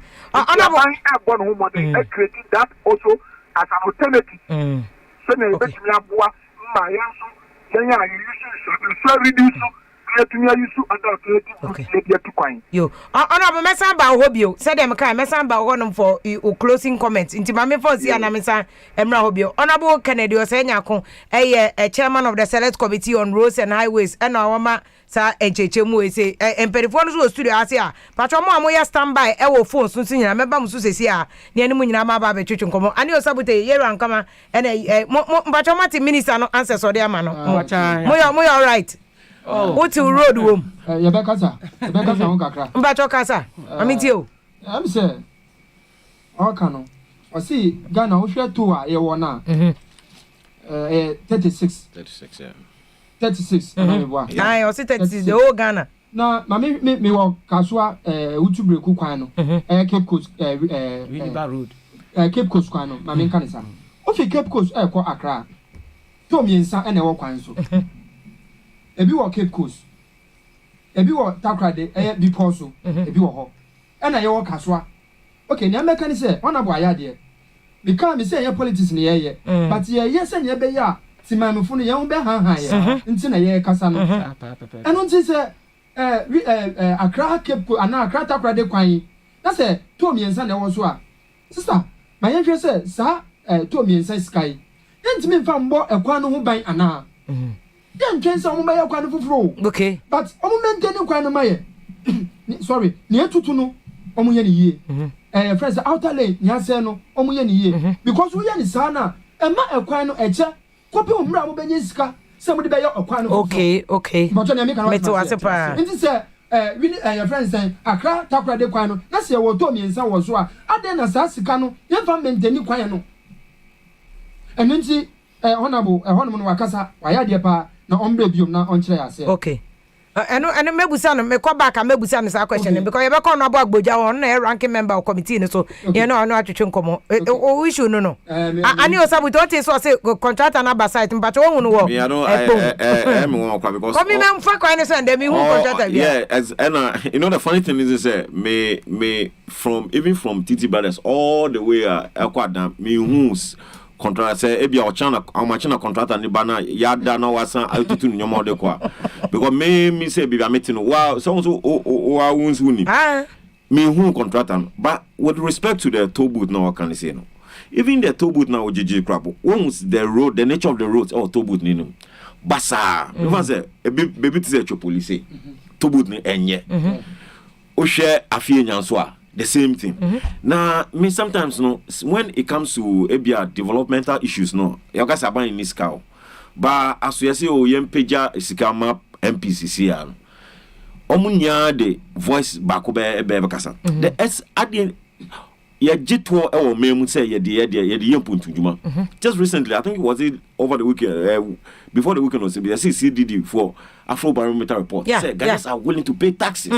But now the question is, what do you do with our money? Exactly. Because if me use motorways so in and out, now me to 1 CD every day, a week look at the number of cars that apply the motorway, for example. And so it's way to say motorway and come here over 50 years no. You say I aspire, and we are 64 still using years. We are 64 years as a nation.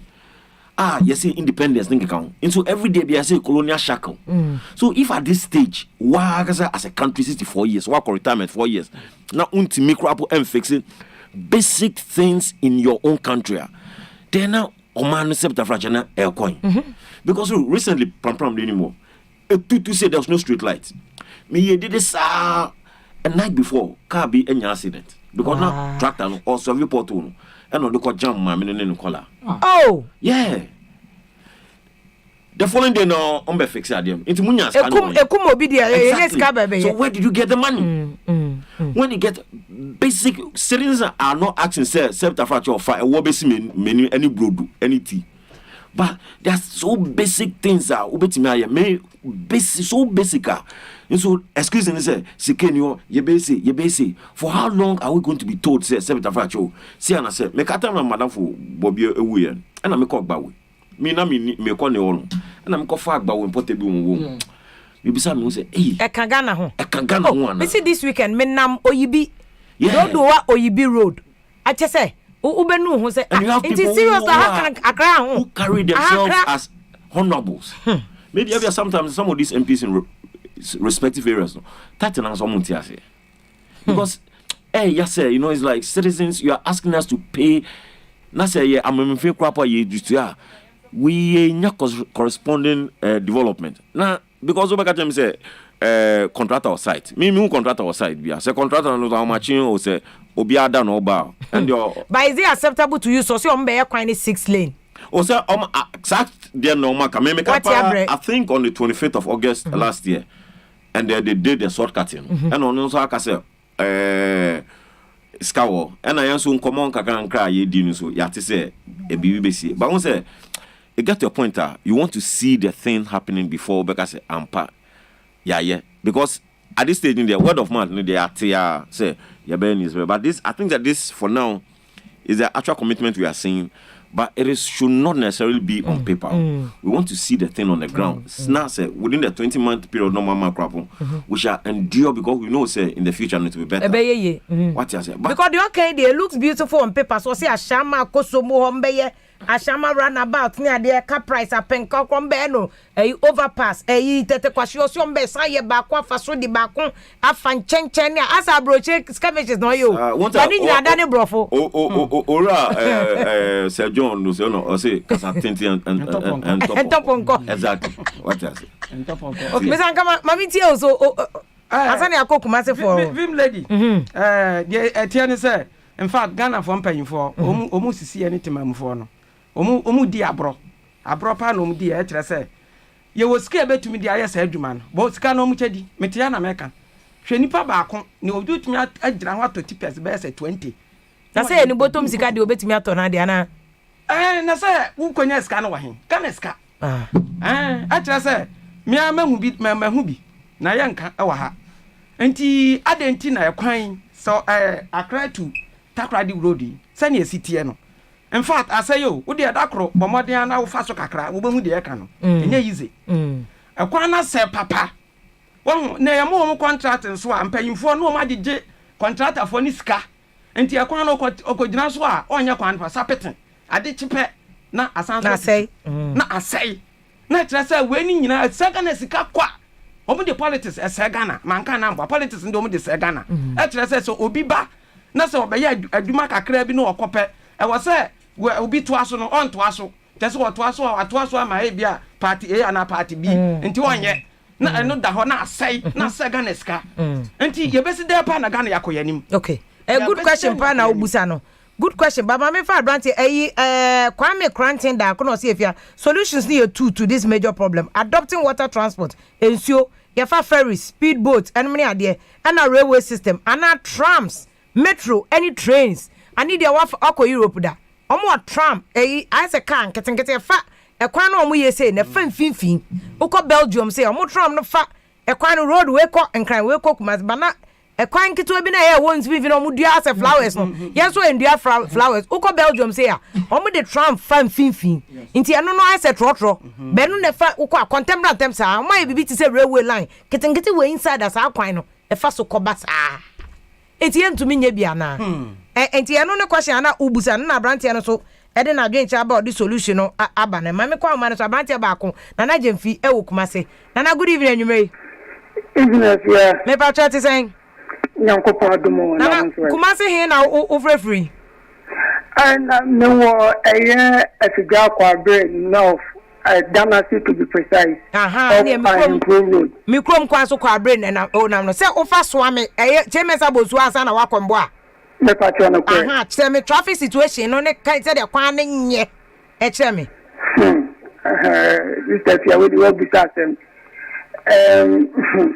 traffic me dey in a minimum nukureni I will hold from Abnopa Ewia and Mre that if buon corporate ufi ahinko na eba ufi offense na eba na kwa ubetime do more than 4 hours and some would kumasi kejetia ufi kejetia so eba besna kufia kase no kwa de eye west oba bediso ewo eye soame saa besi makro na ufiri makura wasa bebi so ewo kronom obebi so wo kronom a kopini se obetra kronom station kakra na ukowani kakra so na oduru uyadu afranto a odon se ate efi eye afranto kronom bible school ekwa afranto station na no so ate ubi honom a na efo ate kakra ma ansana ukowani ma bohu enso no ubedi free eye cars edukwa etimi ebanachi yefe baby bonkrom junction afanto bonkrom junction ubetime diswa kopini se ubedu bohu station ansana eso atikakama yeso wenya kwan na se numre no fu ko fie it so pese free kromu tema by 3 na wo tikem by 3 awia exactly. Eti na just we aban worker there ene untumi mpon.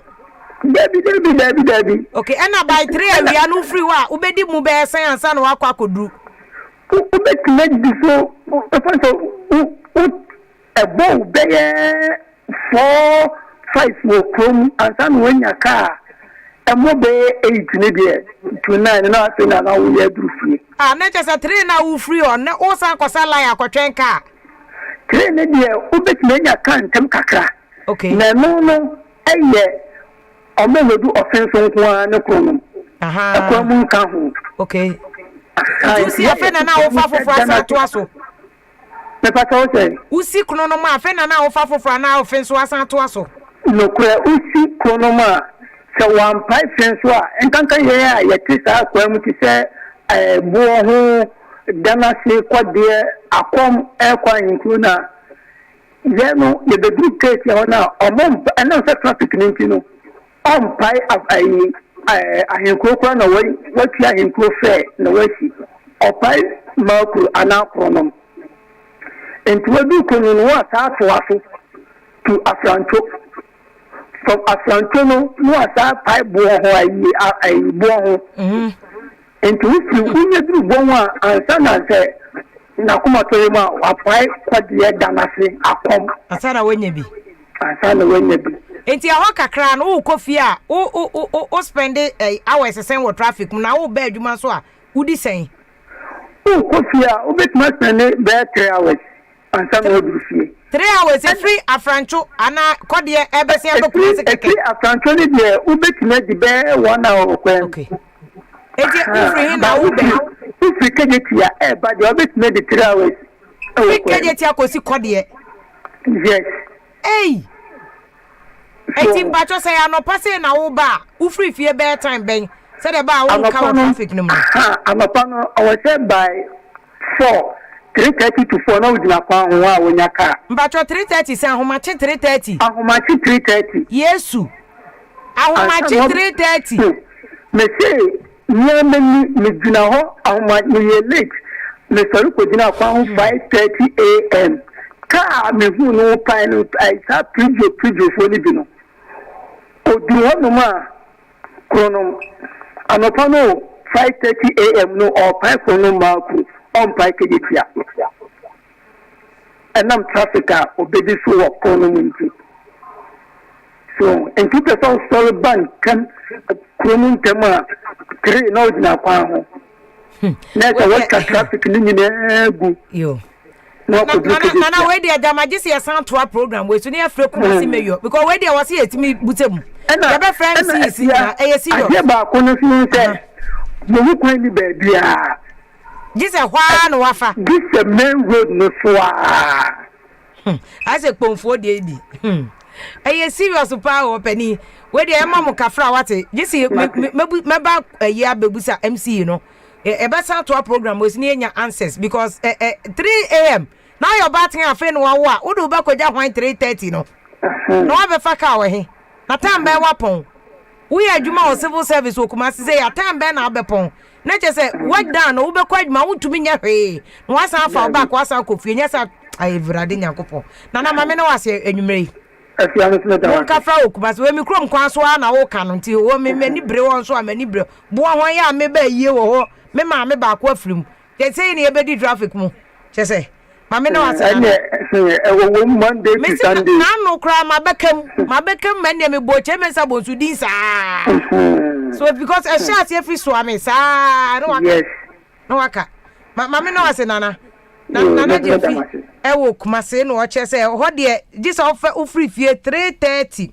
Make I say aminu aba Franca o Ministry of Gender and Social Protection see if ya odimu from ministries to Abekala Pass more than 2 hours odim e na otie program che say na humete saa so akaka anim oye ne hwehwe enye ye ana wakaka anim ono so edinam na ayi abrante ba ko o see if ya o see Ghana nankasa no ye wo problem ye kasa enso ye nya solution because citizens na ye beboa ama impenifo no pressure na yada aban no so ndwen outside the box dada no an oditim enti o man no hu hia citizens no empanifo no so inform ho enti ene de omutima e na omutim no enti obi so de a ono so e de aban no a o complain aba Ghana dada menda e na ebeye ye ebeko other places so ne o makasa because enye honko a e na nkofo problems make us say fix kpomba ya say nkofo bebre kasa pass if your road na sem de bohoma entity because the minister ne beka no eye unacceptable la ye gitumu a enye ye abante ba ko Isaac Mreku e wo fix bombaria na o say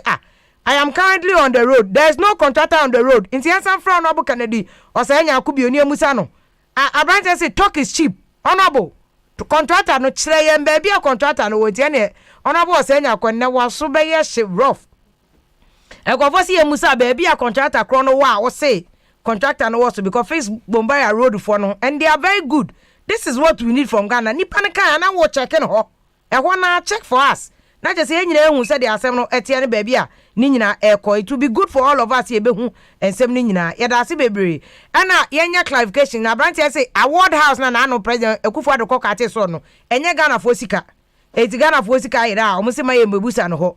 Abrante ba ko say fia wo kan wan ka kpon ayi Middle East Road ameka ho e wose okasa road ne kan because eno so ekwan ne nye ma ye ka traffic mu pa e wo honom abrante SK amo se efia me de me twan uwie road na sem na ya no waka traffic rent ya so efia rafo si eno omo boye po no kan wasem e ma ye pa ne ye bre ana kwabna road safety sasu no see road tolls na kasa no they generate money but ye nim de omo de ye kamon fasika kakra na ona bo ka 72 no mo fan start enye kwan no kra renovation rehabilitation ka ka se yentue bi kan wa ye betua na wa anya ne sa de na ka che se yentue bi kan wa ye tue bi e de account na ta na apia no se efia by changing nothing can change.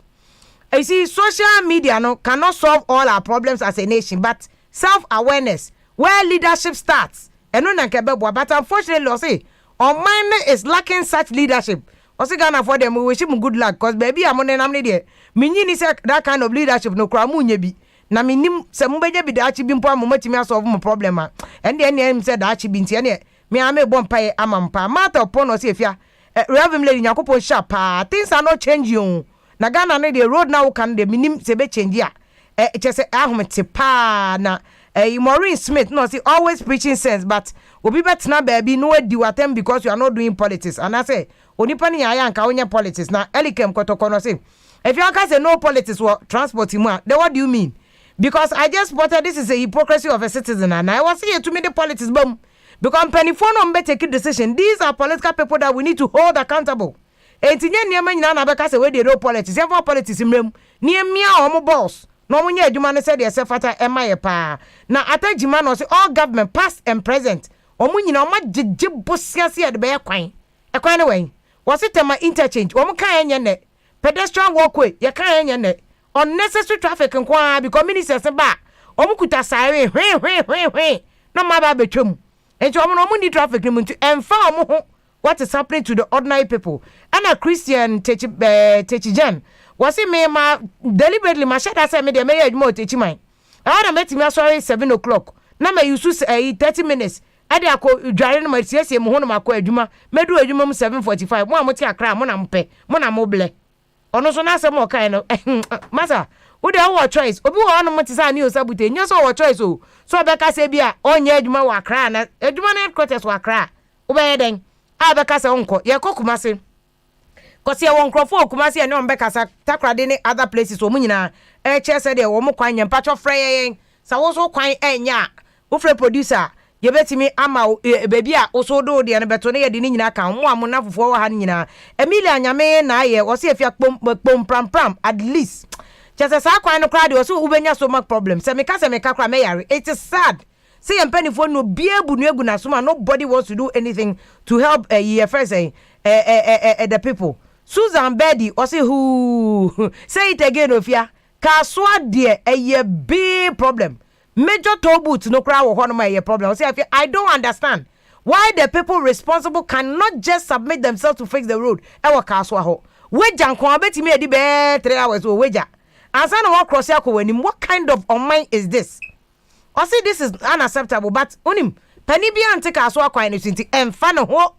Robert Kwame Ibro Bay chere no see afia crazy traffic ewo Ashamba Timber Market e dey come sell camp senseless but kabu titema minister amwakwata titema emfa omo hwe saa Kwame Mensa Brampa oso okono no so ame stretch o baby anana jemfi be kan ye no was in my opinion that road is the way it is because we need alternative route bia from Dinase ahinkro etubo ho the same place and abefa untumi so even fa bia enketia Ismail o see any proper railway network ade ebedi Ghana ani o see brankoko enkoko o see afia say obi afa ye ho enkoko pa ena nana ayoko agbanyega o see the bitter truth if you asem na waka no please keep stressing on it for us pa say your person ye productive ye ntumi my workers in the traffic 2 to 3 hours aden na ya sama workers na be ye adwuma obedu adwuma mu bu afu dada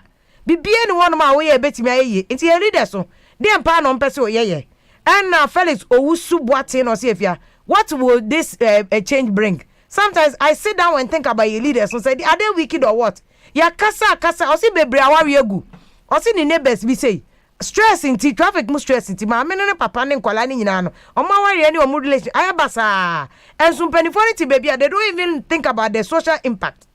Nana JJ Fitoris Nana J o se wo de na ase nana me se wo ne ye frɛ wo no nana o ka se ye frɛ wo na oba pa de pena kwante mo se afia we ye national security issues traffic no ye nka wa se na nka so ni proboni for ko she kaso a na ye complain because with this kind of traffic obi ko she okra to even catch the person no utumi che no Ronald Lawe Kwabla no see it's extremely difficult to discuss national issues for politics nkan afia because politicians they decide more my way until see to me here Nene Okonko driver Watema Nene wa man so Nene good evening.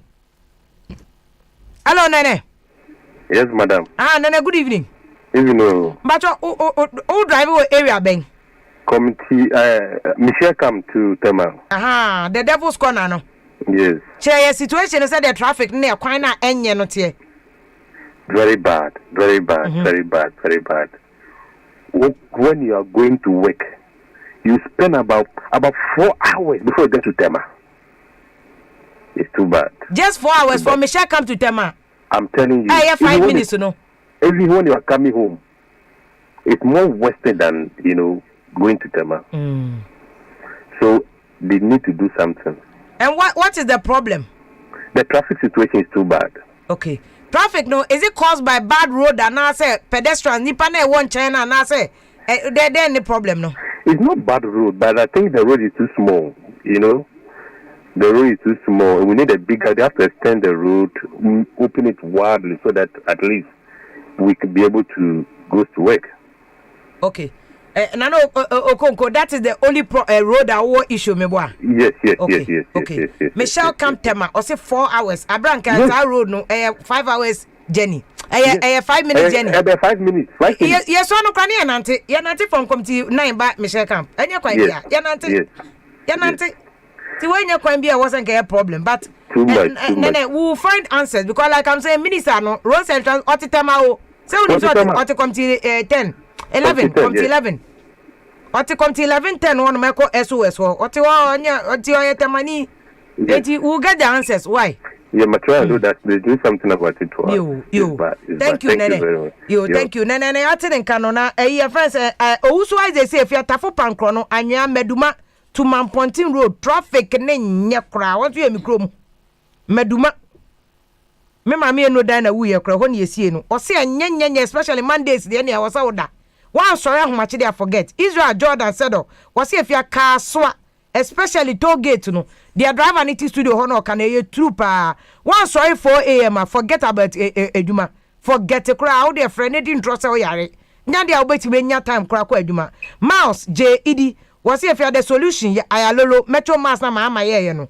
Sa ayalolo buses in fact me call back to the minister. I'll ask him about ayalolo buses na we President Kufuor metro mass buses on ewe because he ain't to me for politics in Basta ade ye ayalolo bus was very good. Yenye ni ye na mbo Ghana na nkofo park wo cars any all drive be do baby for instance we call London and we sabi to again what na London da we call London we do car ba inside London township we be to tax into ube park o car now afa a public transport now dey aba ye betimi bibi sa dey di congestion Accra Central nya sa dey a said dey attend there sa na ye betimi aye no ye nya bibia abrantia ba ko no tiefia 5 hours from Accra to Apam 8 hours from Apam to Begro. Ose kache minister no achim so do se mpacho. Asema oka radio so nyina obwa. Ose 5 hours from Accra to Apam. 8 hours from Accra to Apam to Begro. Na we ye dibu man a ya na ono so ne dia na ode aba ose yanka che minister man said o kaka ne de. O tie minister no se na ne bu afusa onyaya. Enko fra kra kaka na dwen e de che minister no mo pacho mo amaka no mo fra e line we so 0302 24 3529 and 0302 243547. Honorable Agboja try because he's the deputy ranking member for NDC on that. Inusa Fuseni so Mr. Damian say Benya Honorable Inusa Fuseni. Or say at the time NDC be free power, they had a plan for the transport sector. But I knew Sabute, what about this alternative nkofo kano? Kobeba Mr. Akamamone ade nyina so say ade in mo amoye Ghana for mutua taxes margin mo no. Then a solution no. For instance, Momo honum say water raging, pram, boom, temanya. What do you think say in your ordinary resident no solution ben ebetimi dey solve a problem no? Alternative routes are yes, we like some of us use because me fans say obi kotama no fi pram also use the Wenya road. Okay. Meanwhile, we share Tama roundabout, Vako roundabout. What's a guy cause our plan so no? So enye. Hey. It can be fixed. From video no me send my was Telegram. It can be fixed that. To me a grade so crabo keke. Yes. Without even somebody ko tabegu so crabo na. It will be more trouble. Cars bet me ade. Use because a whole crabo no a bit me relieve a lot of drivers because our banner of Fakbo or Rem. Sad Tama all refinery road no. Exactly. Tama refinery. Tama oil refinery. One of Vako, one of Ferrofabrics, Aluex, still Tama still company. In fact, soon himself offer Asogli, Asogli plant. Exactly. Are you serious? And Tama Rosinya, a terrible. And a house in the in fact, Nana Cradu, a bike, a cocoa company, because I know, compare on them. Barricalibo said Barricalibo mu na ho omunyo dying cliff no road enye to be someone say aso septa fracture say penifo no use one so omu because look during elections no, the politicians they traverse the length and breadth of this country omuni kuku obiam obi practice or for pantun e ko share crassi 2am e ko twema when voters kasa because they want to vote. Wow. But right after that then the conversation ends. We cannot be having our lives in the name of democracy, no. Say only voting. But at least, even in developed countries, no, they have basic things. Recently, Biden, also is investing $3 billion into infrastructure in America. And it was specific in the areas. When I came back from Ghana, from New York, now I call back some months later. And almost said there are a lot of traffic building up at the section area. So what they did was they say, almost constructing new roads. Even New York. Exactly. To contain the increasing population. Like you are saying in London, who driver cannot buy inside, you pay a certain amount of tax. Meanwhile, even the population in London itself is growing. So they are looking at ways to increasing the number of train shuttles and reduce it because they see the importance of a moving transportation system to their economy. Metro Mass. At the time when I was in Tamana, a buyer. Obi to me ko parking car crowd come to one TME. Yeah. Now I metro mass because it reduces the number of vehicles on the road. And the petrol cry no. I mean, you are Timanko now we move you around, but metro mass is here when I say. Yeah, it looks like this country no South Africa intimate. Look at this British bus systems. Anti-dede. Yes, why anti-dede? Those are me so condition. No be near for go school nigga. What is anti-dede near for? But how is there? One thing that beats me past in terms of age of a country. Now, underdeveloped. I read Papa we were friends lawyer ni AFIA mechanic. Was when he came back from London from Accra of a train eko Kumasi. And where are the trains? South Africa adani ya ni ngofo etumi dwane train tracks ni dware wo so no gekam. But you see if we have effective transportation systems these are not rocket science because people are paid to think and work. But South Africa can be good account media on Nimbebia, chilling sports. But when it comes to sitting down and thinking effectively to do some of these basic things, sometimes what bizarre was South Africa so the scripture now or Genesis 6:6 radi abo nipa no unu ni Ghana for and that's a very good way to because we are refusing to solve our own problems. It's sad, but Honorable Inusa Fuseni, so Honorable, good evening. Good evening, yeah, Boko, Honorable, so good. Honorable, but have you realized that Ghana there's a traffic congestion, especially Accra, any capital, some Kumasi Takra, about the whole Accra. Have you seen that Accra Airport, Adenta, Oyibi, Kaswa Road, Weja, Medina? Accra Central. Have you seen it? Any Nipaduro Ewu road so near there? Have you realized that? Even Kumasi, yes. Ugo Drew Kumasi. Sometimes it wastes a lot of time in traffic to be able to get out. And even if you're in Kumasi town itself, traffic will hop around. And Honorable, say NDC time now we are very key. What as a nation, yes, even NDC, I think we should put that aside. As a nation, how do we deal with this? We're saying to solve this problem because research I mean who say average Ghana worker spending about 3-4 hours our traffic to work or back about the same number of hours in traffic. It's technically no productive hours it's not traffic. How do we deal with that? To me, some minor. Well, as a nation, we have been dealing with it in our own way by trying to improve on the road network so that traffic can flow. Now, I'll give you some 2 examples. Say when you cycle. Motorcycle. Cycle, yes, cycle Dubai. Yeah, before overhead, no. Any interchange in Waho. Circle was the most congested area in terms of traffic in the country. That time, no. So we free Kumasi ever drew Abeka Junction. You could waste time in traffic more than 3 hours, 4 hours. Circle so we free broadcast a home. Ever drew liquid. There's a busy internet. No?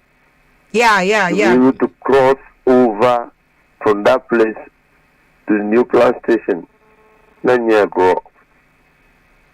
And so to be able to deal with the situation, this traffic interchange,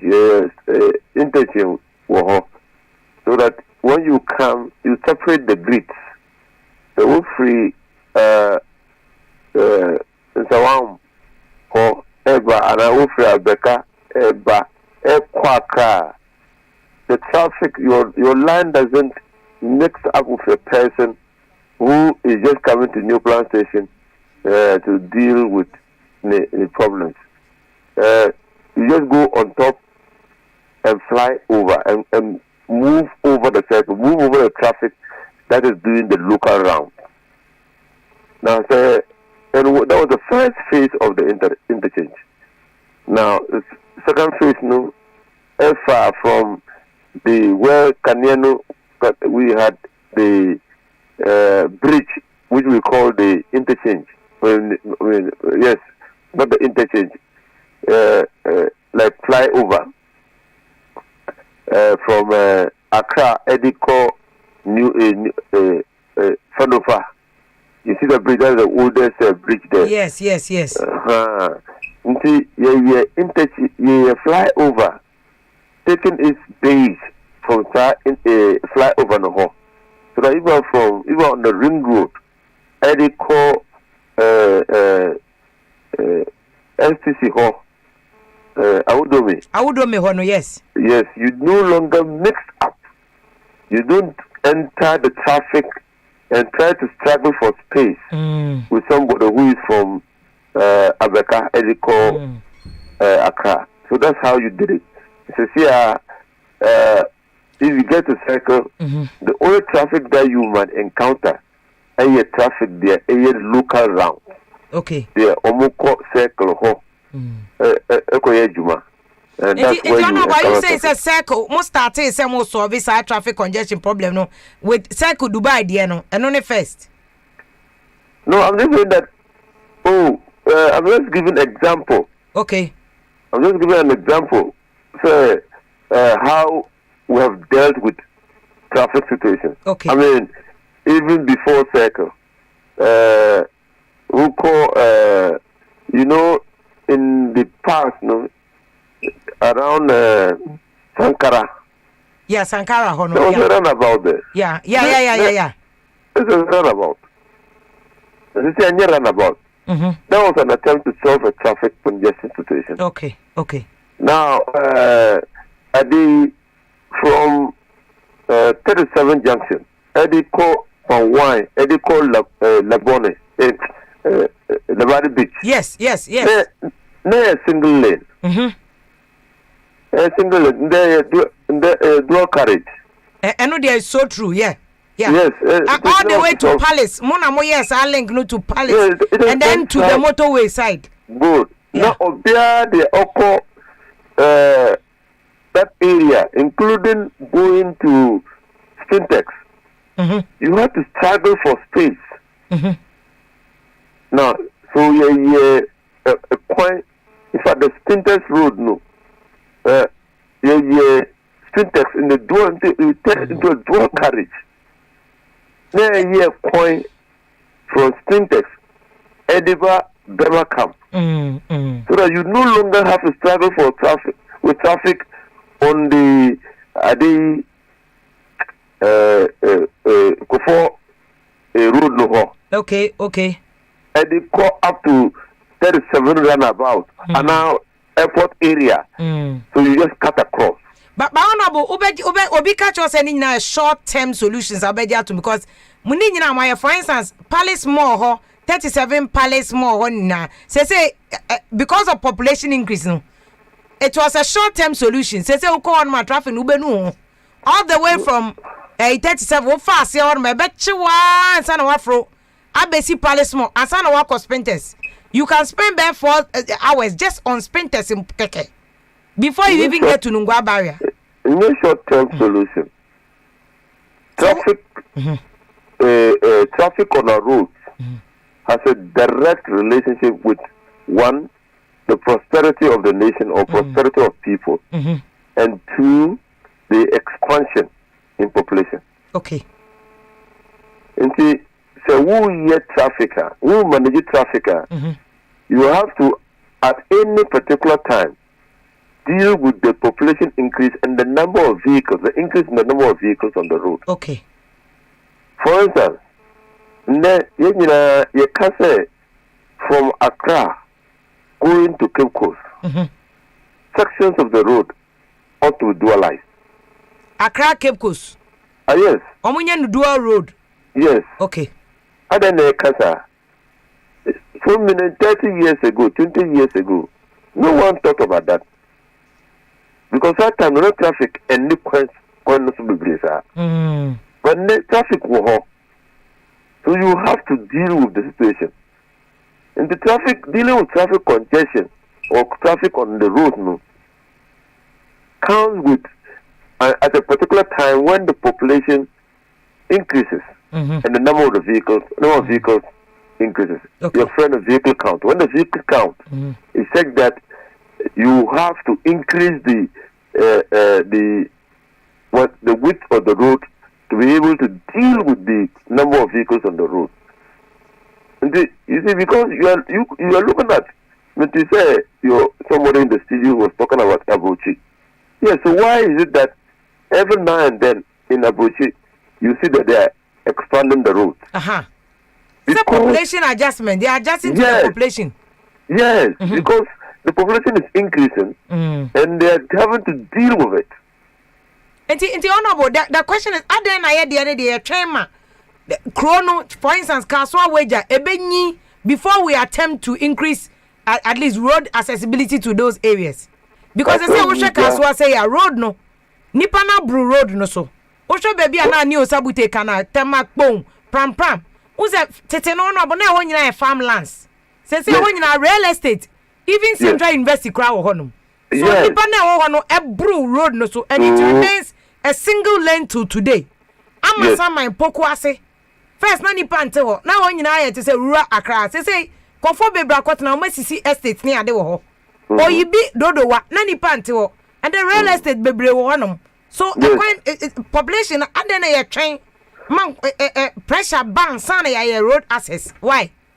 Ye change ye change. Sometimes, for instance, some they made the free Ministry of Roads and Highways. There was a plan to dualize the road. Okay. From Tema Runabout, and they call a flower. Okay. And I know that my successor minister was also talking about it. Dualizing the road. Okay. But a developing country. And the net Hambia there resources. The Busia so you have to find the investor who has resources to be able to do it, so that you will pay over time. Yeah, but honorable, isn't it because account for the reason? Yeah, but honorable, because a developing country, it's not for the suggestion about saying Kamunya alternative transport. For instance, mode Pantoon Krabesi between Tema and Cape Coast, between Tema, Jamestown, Cape Coast, between Pram and Tema, Newtown, then it continues.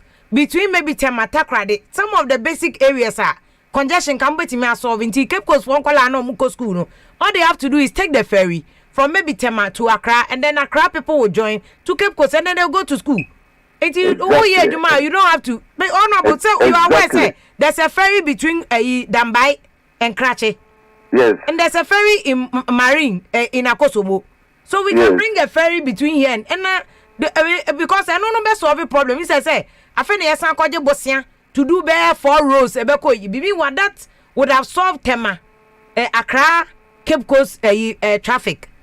Because the drivers are telling me in the studio that this. We knew you agree on that.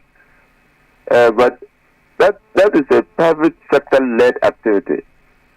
For instance, we have the sea there, and so if a private person says, "Look, you're congested, and I want to solve a problem," because every investment must be aimed at solving a social problem.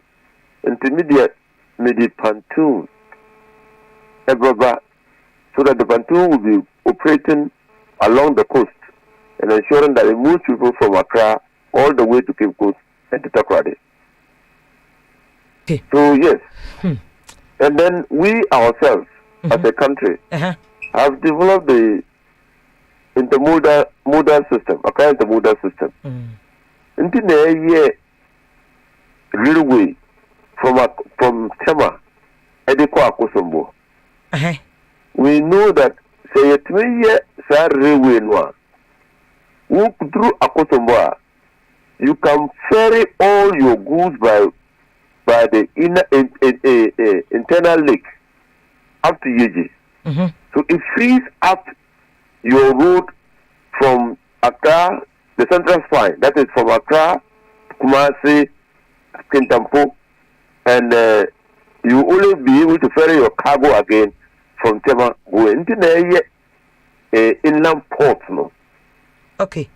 And that will be the long-term solutions to solve problems. That is the solution to those problems, and that solution is being implemented even now. Okay. It's being implemented. Baba, honorable me sir, for instance, Buankra, and you Professor Miyokuvita and Amite Buankra, it didn't materialize. Buankra, the inland port at Buankra was not designed on the intermodal system. Intermodal system is from Tema to Akosombo, rail, from Akosombo to Yeji by barge. Okay. And then from Yeji or Bupe to the hinterland. So that's the intermodal. Okay. So it frees up the southern part, the goods in the southern part, and goods, heavy goods can move at cheaper cost. Okay. To the northern part of the country. Okay. And that's the intermodal. Bunkra was just for us to ease congestion at the Tema port. Okay. So when goods arrive and they are destined for the northern parts of Ghana, you can move them to Bunkra.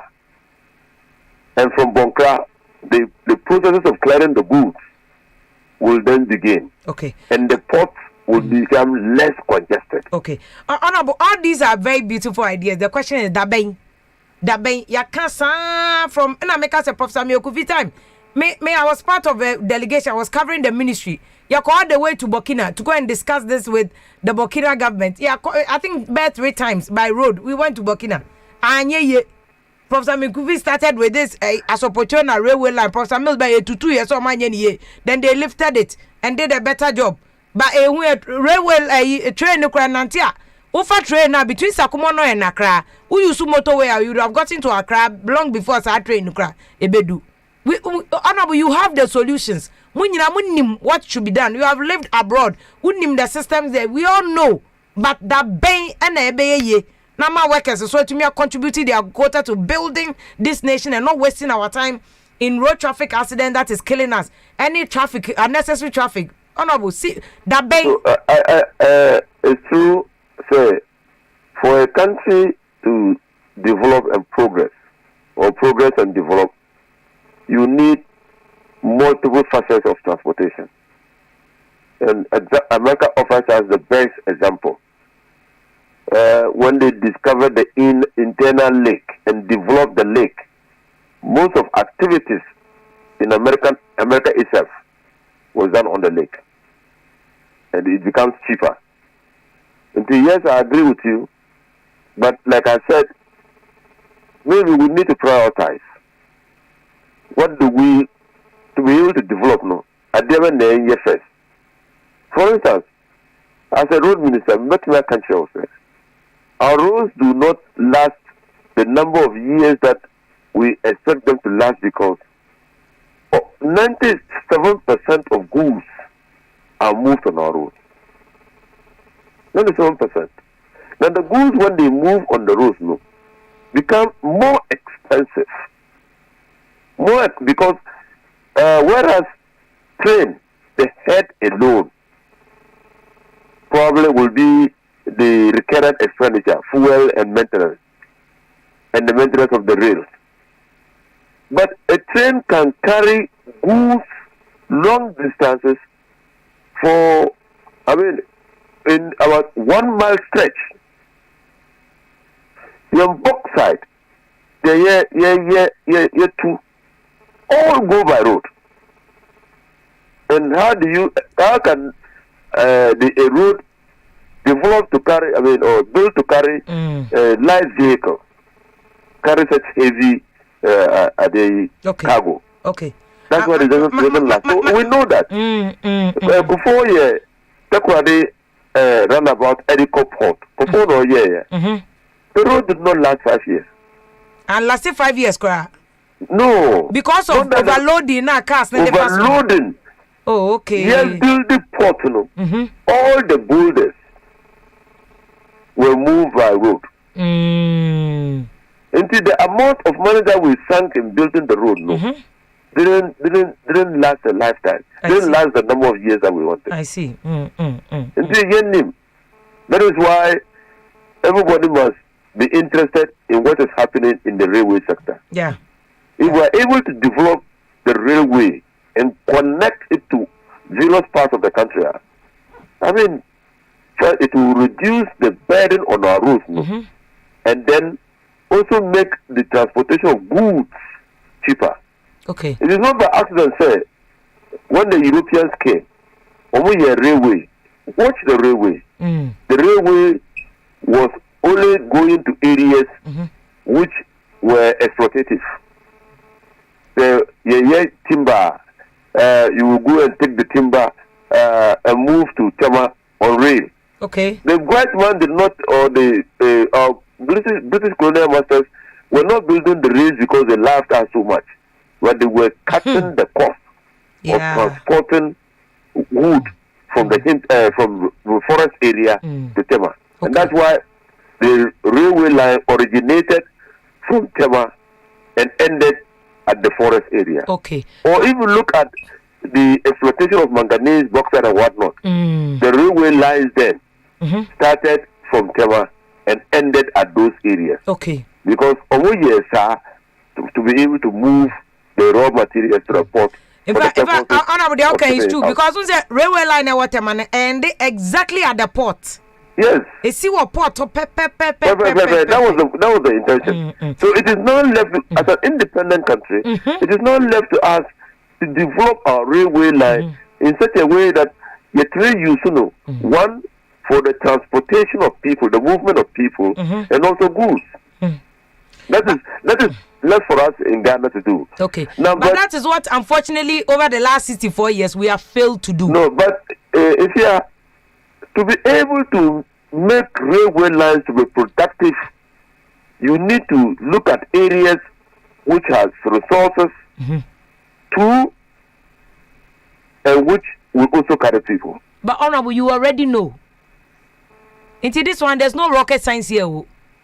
You already know this.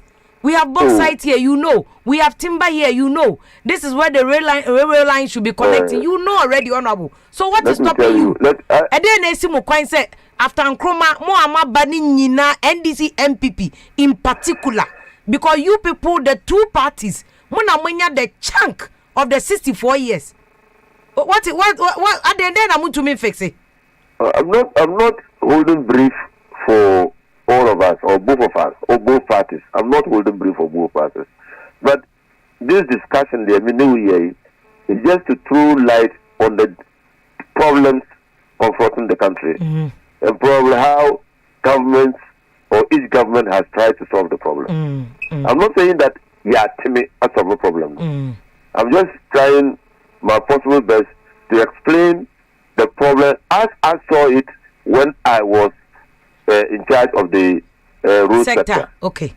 For instance, you know that we have iron deposits at Shini. We also know that at GYASO, there will be one.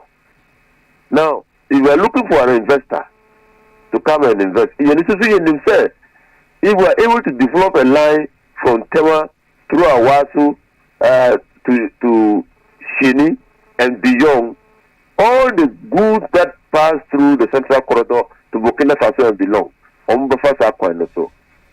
so if you want an investor to come and invest, produce the money, because you are talking about billions of dollars, produce the money, the investor will have to do a study and see how long it will take that investor to amortize the loan. Honorable, you have the answer to this. This is my frustration, Honorable.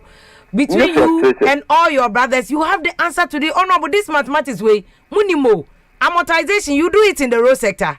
Enti munim say a roadway, it will take an investor 25 years BOT, build, operate and transfer. You can get your money through the toll or something else. Some other you know all this honorable. So if investor be no be investor. And the investors, you know that if you do that road,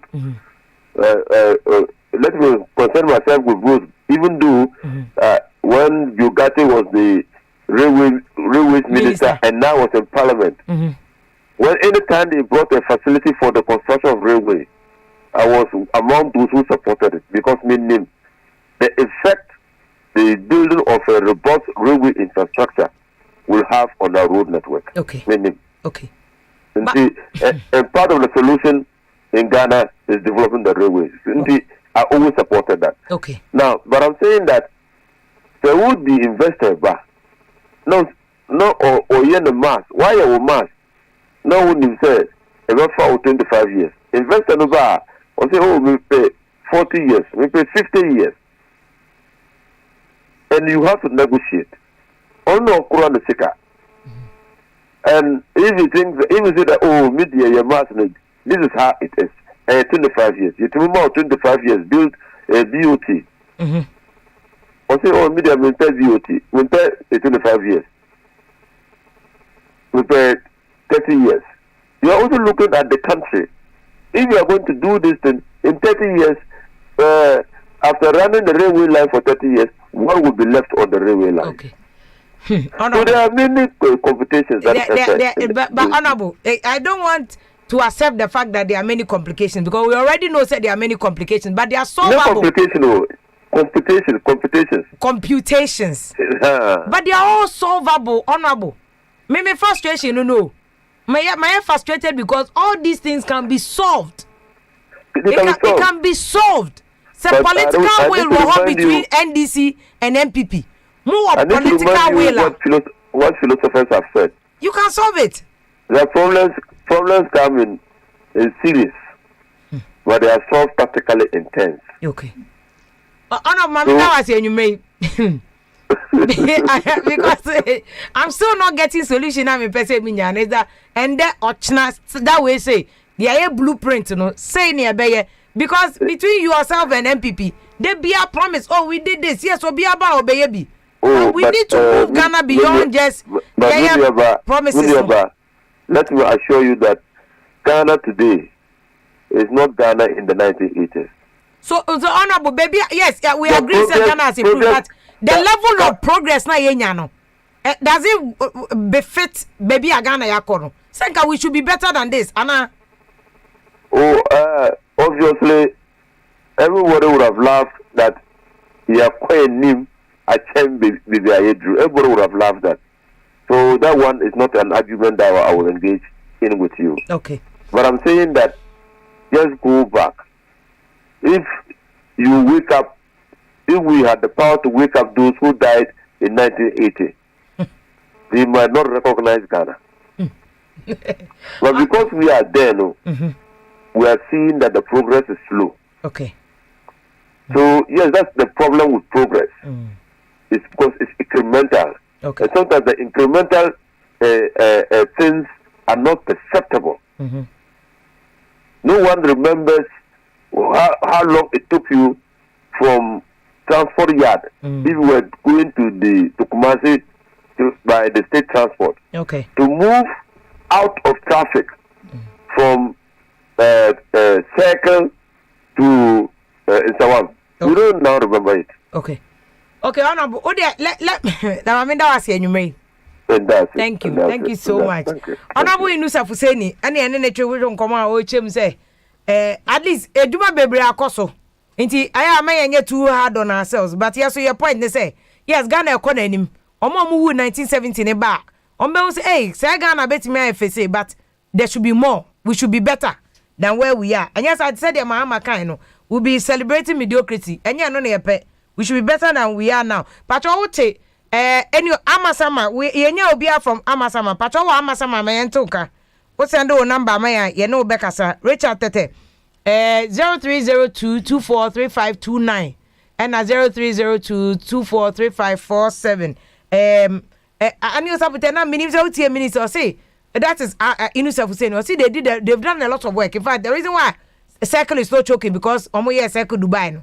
It was all part of a big plan to ensure say pressure and a back from. We should give credit to efforts now over the years. Buying different abaning on my. Yeah, I think so. It's like before my bands or can we say the Ghana of today is not the Ghana of the 80s. That one there is true. But you see, I think that one of the things that you master as Africans, especially in our political leaders, and they always try to sort of find solace from the bad things in the past. What I said, meanwhile, countries are moving forward, they're making progress, and they're comparing with. Because when you are coming to the table, you must come with something that will give somebody hope. You must compare with something that will look the person says in the next 5-10 years, this is what you want to do. Yep. But because septa fracture went to me and sadierity, no caso, Titinuna and Tessa, and then a septa fracture now, oh Bobrana ko nim and I saw coach. Or compare life before and now. What could him? So how can the country also move forward in the same direction? You can't say septa fracture. Yes, sorry, I'm not Omana. I way over. You say yeah, developing country will go. You go through military coups and things like that. But we've been practicing democracy for a little over 20 years, and I'm saying that democracy it will deliver the very things that we need as citizens. There are some basic things. Mamicho, Mikita Bibi's report viewer that was commissioned somewhere in 2015. It is called "Infrastructure is Paving the Road to a Brighter Future." Okay. Moving Africa Forward. That's the website. And in this particular article, almost social report from the AFDB, the African Development Bank. However, I'm going to compare the importance of this Fufula Solar Road. No, Fufusu Solar, to the impact here. Now, look at the benefit almost stated from the AFDB report. Say one, the average number of vehicles per day increased. There was a 43% reduction in transport costs and a 51% reduction in travel time. Mortality rate, in particular mother and infant mortality rates, improved, in part because of a decrease in the time it takes to convey patients to the hospital health center. Similarly, access to education has improved. A steel bridge opened up the farming areas to the north of the project. Shorter travel time to market reduced the level of post-harvest losses. Also, local traders, mostly women, are selling food produce as well as handicraft for tourists along the road. The project included the construction of markets. Also, the project itself created employment for local artisans and laborers, which resulted in the injection of wealth into the local economies. Create jobs. Absolutely. Road back open. Exactly. See, today as we speak, oyafunya na owokpon de onya how baby na bibi count. Obedu kolebu say rajan kan won no we. Kolebu Tamajeno hospital. Yeah. No we. These are some of the things when we talk about them. So it's about priorities as a country. What are your priorities? Skyscrapers are not priorities. The skyline in Accra is nice. Exactly. But when they did, there's somebody sitting in Pram for 3-4 years. Maybe no be on bar Accra for the past 4 years. From Pram to Accra, I hear you. The truth. Exactly. So all these people are there. All the Nepal says ni Ukwa Brutua, Septa Fracho, Obibet Makajas on land in Crapo Onimo. Not because on Pehoko, but New Pebiano. Uncle my sister of Belgium, Sister no catch him say. As we speak, bridge across Omu canals because the population in that village is growing. And Uncle said, drink shakan. Yeah. Fansman water. Drink yeah. What I say, but Omangana, you see, we are the star of Africa, the gateway to Africa. And they can't do dry, you know. And they can't do dry, you know. Absolutely. I just say a gateway to Africa, no. When it comes to talk, Ghana, you make me a kasa, but the blueprint is there. We will never implement. Yeah. Most of our cases, there are issues. The Honorable Colonel Sekasan. I say they met issues in the ministry, the transport ministry, and you even corrected him. So you knew that there were issues there, and yet you weave around it. We are saying there's nowhere in the world that they don't have issues. Today, in the COVID time when Americans are dying in their numbers, today, Biden announced $3 billion of infrastructure. It's about COVID in no infrastructure. Exactly. To weave around it because no say accept the actually COVID and into Africa, but they are building for the future. Into to make us accept the America of the 60s and the 50s, no. We've moved on. Today we have internet access. Today a lot of things have changed. 80s is here. But September Obi and Yawun were 18 Yawun in 1990. And the films was there. And then September or sorry much better 2 years. No, it is poor planning. Yeah. Because you're planning here, nipa ni beti me ada asore 6. Sama wako ejuma 7:30. Pepe. My lack of planning. I was saying nipa sacrificing his sleep. No nya BP by force. Na ne mba babies. Me see me nkofo traffic mo ejolu. Baby, be say 3 2 no mote window no. We are killing the children. Exactly. It's serious. We are killing them. We are killing them. My friend here, my boss, driver, Kwabna Atabedu, your management consultant. No, say, Inusa Fusenio, Honorable Kadejo said, they've got it wrong. Open good evening. Good evening. Patrol Boko there. Yes, I know. Now, Kase, baby, I hear we've all gotten it wrong. I said, I person is solving. No question. But you play your voice, mommy. For example, Papa no hospital on a Kasanoka skyline. As soon as development starts going up. But you will radio, not doom radio no kakra mame. I'm saying my feedback. I feel your customer me. They say as soon as development starts going up, i.e., we are building more story buildings. It means we are putting a higher density within the same space, square meter. So congestion is likely to happen because as I said, that nipa 10 no, you see about so see so be 5 no times 5 and abem nipa 15. This will be our car if I need a parking. So that is part of our problems with urban development. Okay. And we are not matching the urban infrastructure development with the transport management systems. Over 25 Kwanaswa, even from a health and safety point of view, if there's a catastrophe today, it cuts that part off the rest of Accra because there's only one route that comes this way. In human geography, there's a direct correlation between human settlement and transport system. So, when you road to move per human settlement per statue traffic bed all day, which means that expanding the roads is not a solution. You are only creating room for more cars to fill it, unless you do it in conjunction with other transport management systems. Okay, such as for example, in CBD, in high density areas, they always control the number of cars that go into that place. So when you go to London, in certain parts of London, you pay a higher toll to get drive into that place. I know they're true. It is only Today, it was announced that in one of the European countries, they have decided to ban the use of transport in the area. For public transport. They said that they have banned air traffic in order to curb climate change. Okay. Any distance that there's a train system and the travel time is less than 2 hours, they ban air flights, domestic flights. So those are some of the interventions. In India today, they are using cable cars.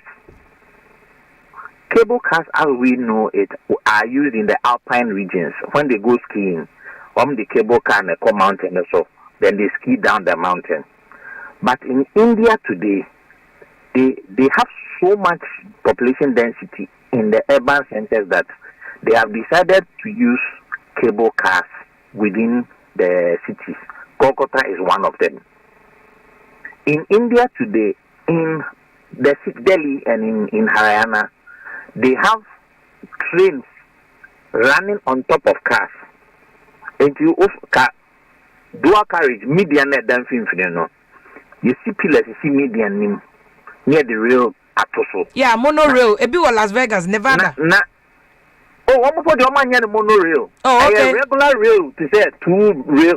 Oh, I see. Okay. But they have built concrete stands above the cars. Above the cars, yeah. And they have put the rails on it. Mm-hmm. And the station is up there. Then there's a connecting staircase down. Yeah. And the Woody station, no for steps, no akosro. Train do an age now. Now, message you got a castle way be Anna. You see, so we need a mix of these transport systems, models, within the CBD and then within the interstate, cities, yes. Into argument, they say just merely a better quantum to say committee 25 the way and solve the problem. Okay. 5 years ago, I used to live at Bowie. I had to bring my son to school in Tema because he has to come to the special school. Before I be N1, so that would be more than 5 years ago. Okay. Now I used to wake up at 4 o'clock. In order for me to be able to bring these boys to school and get to work by 8 o'clock. After 1 year, I couldn't. I passed out one day. Yeah, I passed out. Serious? And I'm packing the car. I don't know how I slept. Whether I passed out, I slept, I collapsed, whatever, I don't know. I parked my car there. When I woke up, it was after 3 hours. Wow. So it has a help too. Listen, many companies have not done an impact assessment after this COVID. But if they are to do an impact assessment, they'll find out that because their employees were working from home, their productivity was higher, their effectiveness was higher. The company spent less money on healthcare, less money on utilities and everything. So it is up for companies to begin to look at what have been the positive sides of COVID. Okay. Nanka mama go for aye adwuma from home. He says some bebe adwuma traffic no be frustrate you. Exactly. Okay. I think COVID has proven that we don't need to converge in one place to be able to work. That's the first lesson from COVID. Okay. But I think that you also make the point about say about dream holistically as one mind say a multiplicity of factors now can a railway ensure other people and yes I expand the coin because no am a short term solution because we kaswa overhead before any say be solve a problem and they won't say traffic na could do budumbram exactly and solve a problem no budumbra e be could do winiba because as soon as you expand it and it gets to winiba what you have said to the land economist will tell you that the value of land will be appreciated. And because quantity settlement will move in that direction, then it will be filled again. Okay.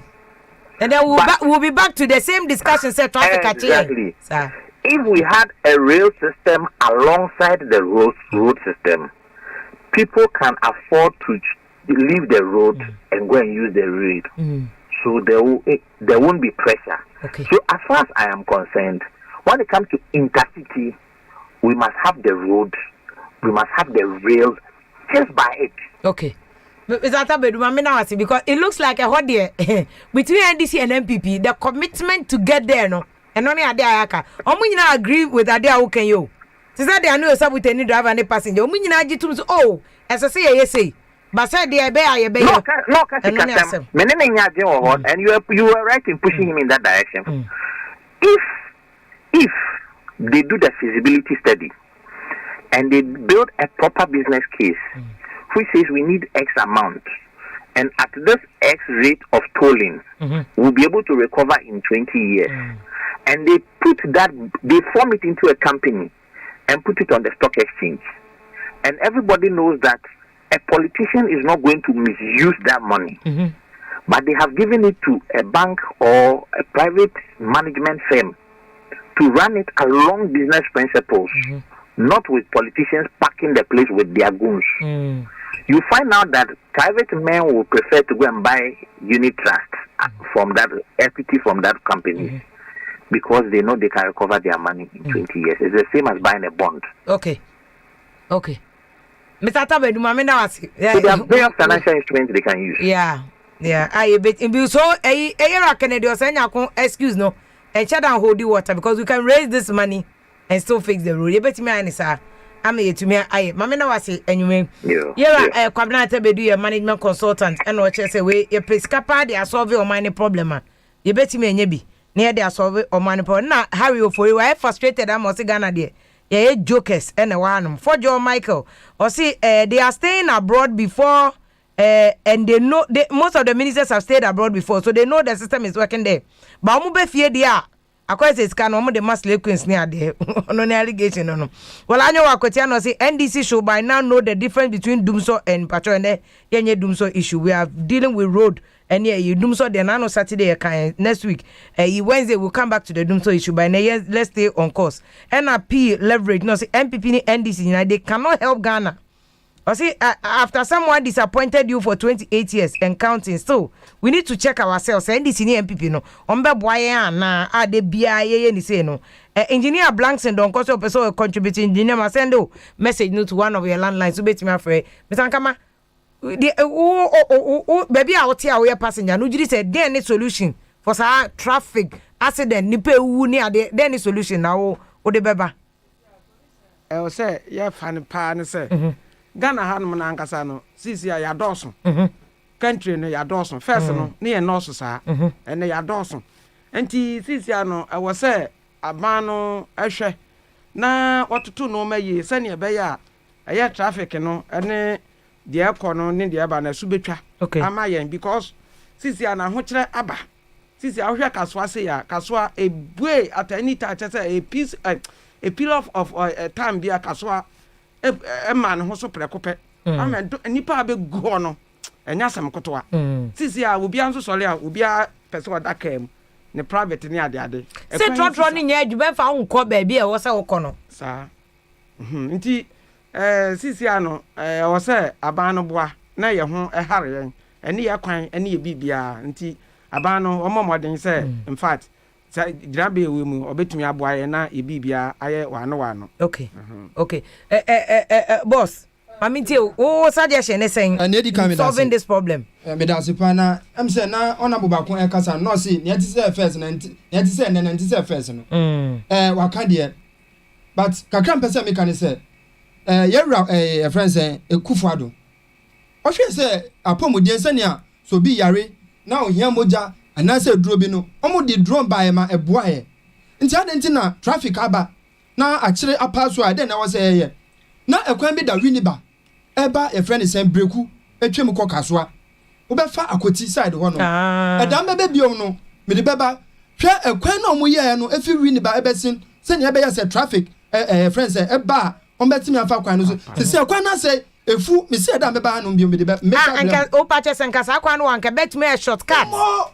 ekwan bi ani wono nti se otimi for so bedu akoti a ti se ofa konya ko ebe pie your friend say suedro Bogasi road ansa na wafa na obekọ no na traffic no esa ho nti se ofi Cape Coast eba be sia kokasoa ebi okwakoto de bi eyan e wo Western Mall ontimi nko waka na so ekwa no da ho no mo efa clinic efa your friend say efete kakraba ewrem ebe pie e wo ho me se da me ba no metwa kwan na be kire ohun a wi akura be ho nti istefia se ebeboa sa kwan ni nyina wo so mu yiyi okay se ne ebe ya se traffic e block wo sa kwan ni so highway ni so a ye betimi nya access bi adem ewrem okay so istefia se wo fa to boot wonum na uko wenim kakra e call your friend say broadcast wonum a amra kesi bi da honum abribia ya metie Peace FM okay FM omuka ho asem na istefia still sa your friends amana no e da oyo amra me ba no na ka kesi bi e honum o e ma me che honum ufa your friend say dansuma dakuma article quarters academy first light wonum nyina problems wo ho usani ba weja honum Liberia camp honum kaso honum eba breku osaka enim honum ekwa asani kwa akoti a istefia enye me blasti ta ho no me bi abesi enye kupon ku a enka akokum ni pa wo mu nso bi akoti ni breku fifie for pompon ente bi koto mu nti istefia se bebo a omuma ya access a ebebo ye wemra traffic ba ebenya kwa ya fafa ho no hwe se mpanifo ne ba se your friend say Bank of Ghana omudom convoy eba na so omu bra lam no gu usu a istefia oji so kotopum in fact asifim serious o asifim me see edambesia ba because there's nowhere I obefa no there's no way you can't pass anywhere be na me person beba ye nua article we so okotu e bi wo ho no na me wira ho na istefia ehun be hia se yemfa politics entu nchen na yenko enim ni ehun se save papa yi na so obeboa na so ya NDC na MPP ni a emanu kwa no ye because o nim die no wo ho enti me see da meba no me de videos any pictures be kire okay ekwan mi wo ho no ma na nche wo so mo bu isa ekwan mu ebeboa enti sa fia mame na ase ewanya woni abebu mame na ase na fix bomb ya for so ye wa na kwaku bempon was it all those big cars ni na have been using sirens omo pese omo di traffic mu sa na ministers nti omo nim de ekoso wo ground ordinary people no suffer no ana clef what so no ya adwen pass alternative routes no omo nye or say for instance onu say ni area baby ti say Santase from Patasi to Santase roundabout just say alternative route or ha and company for ya betimi ama pressure na ba down but as obi am for masem enya asem ti obi a he omo and obi a eye de ono akasa pe no omo so de omo ebre ntu so betimi a share views especially fixed bombardier for no person mo share mo views from baby am wo nyina numbers 0302 243529 0302 243547 and 050 6077521 05060775521 and 0302 243547 utumi frame mu bia na wo so wa share wadin ba bia wo tie no amasa my phone frame mo yese mo be frame because amasa so mo say wo so deadly ekwan bia wo ho pa ne aho kira e de ama omanfo e wo ho no they don't even know how to go about it I say empenifo na ma ambe ma mo solution bia say o maka no a there's nothing they can do. In fact, traffic na sem there. Madam for David Tego no see if you are so stressful and stress is killing people before their time. Now abaining said they know sabotage kind no. The relationship between stress no and say the kunkum and crofo no na Cecilia Wilson no see if you bra edwumam ade we krabesi mem when you stroke cause I say from Kaswa any pram the least said about those rules the better because like I say oh nyina ono ba o ma check am mo say bebre was stress impo Cecilia Wilson e kan say boom any pram na Kaswa workers bebre to no manya BP e no mo te ono because of stress a munya kwan no so no Elliot Edu Junior no say good topic efia traffic na say ma wo de bani road ni pe kuma mo de e big issue pa na Beko Prince what is if your politicians aye to aba mo pa so mo nkorom kodwi no mo man ni nyamfa so pa de serious o da benda e no man ne be ko nanim ma me fa call away obi amba e oba na ya fa eno ye fa say Ebenezer Kofi Bochi and I say nice and good topic if you this is a very big issue pa but me dey ha me an say also no politics go where political matter also my the politics ebem na na bo to say pram ni pon road ni dey serious say they no sabute kan no we will not accept any excuse e was something for bay in fact na say na MTTD for kra be kasa but time am go MTTD for na pressure na I feel sorry for the police for na regulatory traffic no this is not their fault they say it is a lack of planning but here the hukunu police ni akogina wiem obeba na ni sisi ye ya for a problem he did not create it all kwabna road safety sasu no say to na ye generate scan ye nya ye de ko he e perifo ni bebu akonta man say na Kennedy o say nya ko e chem no Leonard Paris there no see if we only had well structured public transport and can confirm bebe park your car because bebe park ride car no kwa no omanikum e ko be fat road but enye you are forced to drive and I is okopono say if you are Kumasi na behwe Kumasi ye serious baby also do 2 minutes ko no ko de ekosi Santase brofu yedu adan Madagana and na Susan makan message POKUAA no say if you please we next topic ni pa de Ghana education system watina say ya be more topics no we discuss ya me pa na Ghana problem no edoso Kofi God kind boafo no rade o say if you mean to be review just at 3 a.m. Ebu akwakosi edubu Kumasi me fifie 3 a mean to me call ni bia ba na mo alert me na chese ma fa ma fa call ano ne line na te call nti ma me fa another person Nkatia Ishmael o say if you good railway system be solve problem we nyina enkoko bra baby ti say ai obo ade tu nkoko ma me fa we hello good evening. Good evening. Yeah, Penny Pacho ka say free here. Me wo say ye. O say here fa. Me to be ama sama. Ama sama obe ha mo my ama sama because you nya obi from ama sama. Yeah, I think sir, you're serious as a country. Let me put it that way. Some folks need to say this. But look, it's so frustrating sir. Who didn't say? Who buy cost flour and imagine say we get my lesson say was continent via now. And the project also by 334. Now what they buy cost the essence is that because of the issue, we have to take we have to wake up around 4, drive there, take our kids to school there, come from work, and have to drive them back. I'm now coming from work. Now by 4 o'clock, you still have frustrating the traffic will be just the Amasama, obey it to just Amasama police station, obey for main road, other for POKUAA. It's so terrible. 4 hours you can be in traffic. I travel extensively. Now, I share a friend there, even the same stretch of road could take you 4 hours to get there. It's so sad. I want to ask me a question. Is it even worth it coming back to Ghana? Because we're living in Germany. No, I don't set up a business here in Ghana here. We decide to say, oh, you're better because we don't want to go back. But she said the system doesn't work. It is frustrating. Oh. Never only said it's supposed to be a duality. Oh, yeah, Porto was so VS in the back. Kiki. No, on campus that we are getting through. So we are getting but we are getting fed up. We are getting so fed up with the country now. Nobody thinks about anybody anymore. And it's getting irritating. How long can we be able to endure this? Okay, frustrated. What's the what is not consumer medicine 930 cents? Acquiring life. Now, how will the child actually live the life? As Mami now I say I really appreciate frustrating concerns because now can you see fear broche metna Ghana fear betna Ghana frustration I just some queen no say if you Kaswa Weja highway now they about Tuba Junction through Kokrobite Botiano Tetegu Pambros Dansuma Beach was if you am patcho one for minister na studio pa mebusa and questions we amamia one ya okra me no benya issue patcho justice kwe mebusa questions no ama hello good evening. Hello boss mpacho ti saying mpacho ka say free here ya la tizo le kadebro do ko visita ya mami hu ho no say the hospital AFIA meti gbawi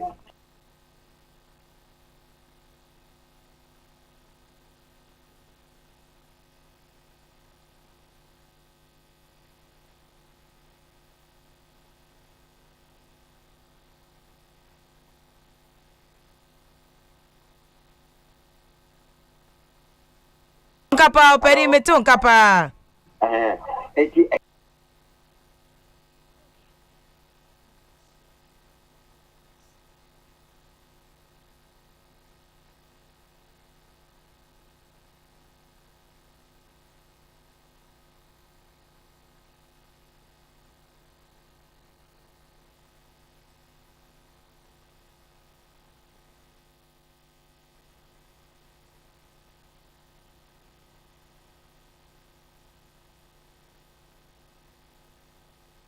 double lane na o kan na say double track. Okay.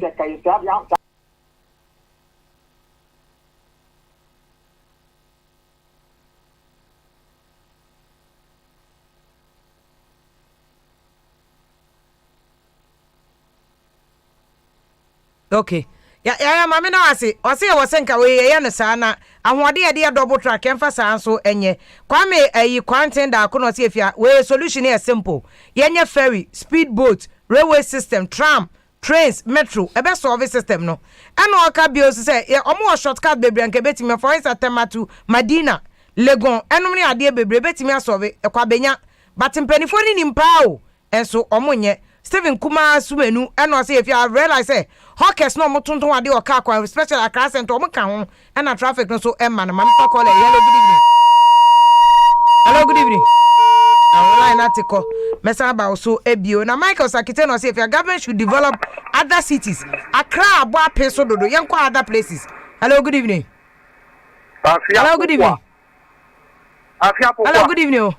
Good evening. Line o na drop Jenny Amponsa no say if your alternative routes no e was aban ye ho adwuma pa na etumi aboa me asolve all these problems pa atajima maka o messages we na SK amo no say if your next topic ni rent so maka o message we ene o comment or the Baden Isaac no say if your the most critical topics pa na saying o de ban these are the issues e was say som na ye boa no man Ghana no economy because baby Ghana ye akone de there be agro ene ye di ne penifo no omumwayen Charles Nana ya bafo no sister fia ade na promote say enya second capital because Accra de omonyo ani me final comment na fe enko ani final comment about this road issue term no there are alternative routes ewo yenya omutwa soma ya but that apart from that no pram hono no from even pram because there's a road be friend poeten and moi efa inso so the bridge keke ebeto so okay. Yes, so much. Make Kai you commissioned that place for more than 20 times. Every day, bomb the break better so excuse upon excuse. Just break again. To wait me say, oh, pam crapo, ufinungwa, go back to the Wenya road no use. Kaufinungwa, obet me ako. Straight now. All the way to pram. Absolutely.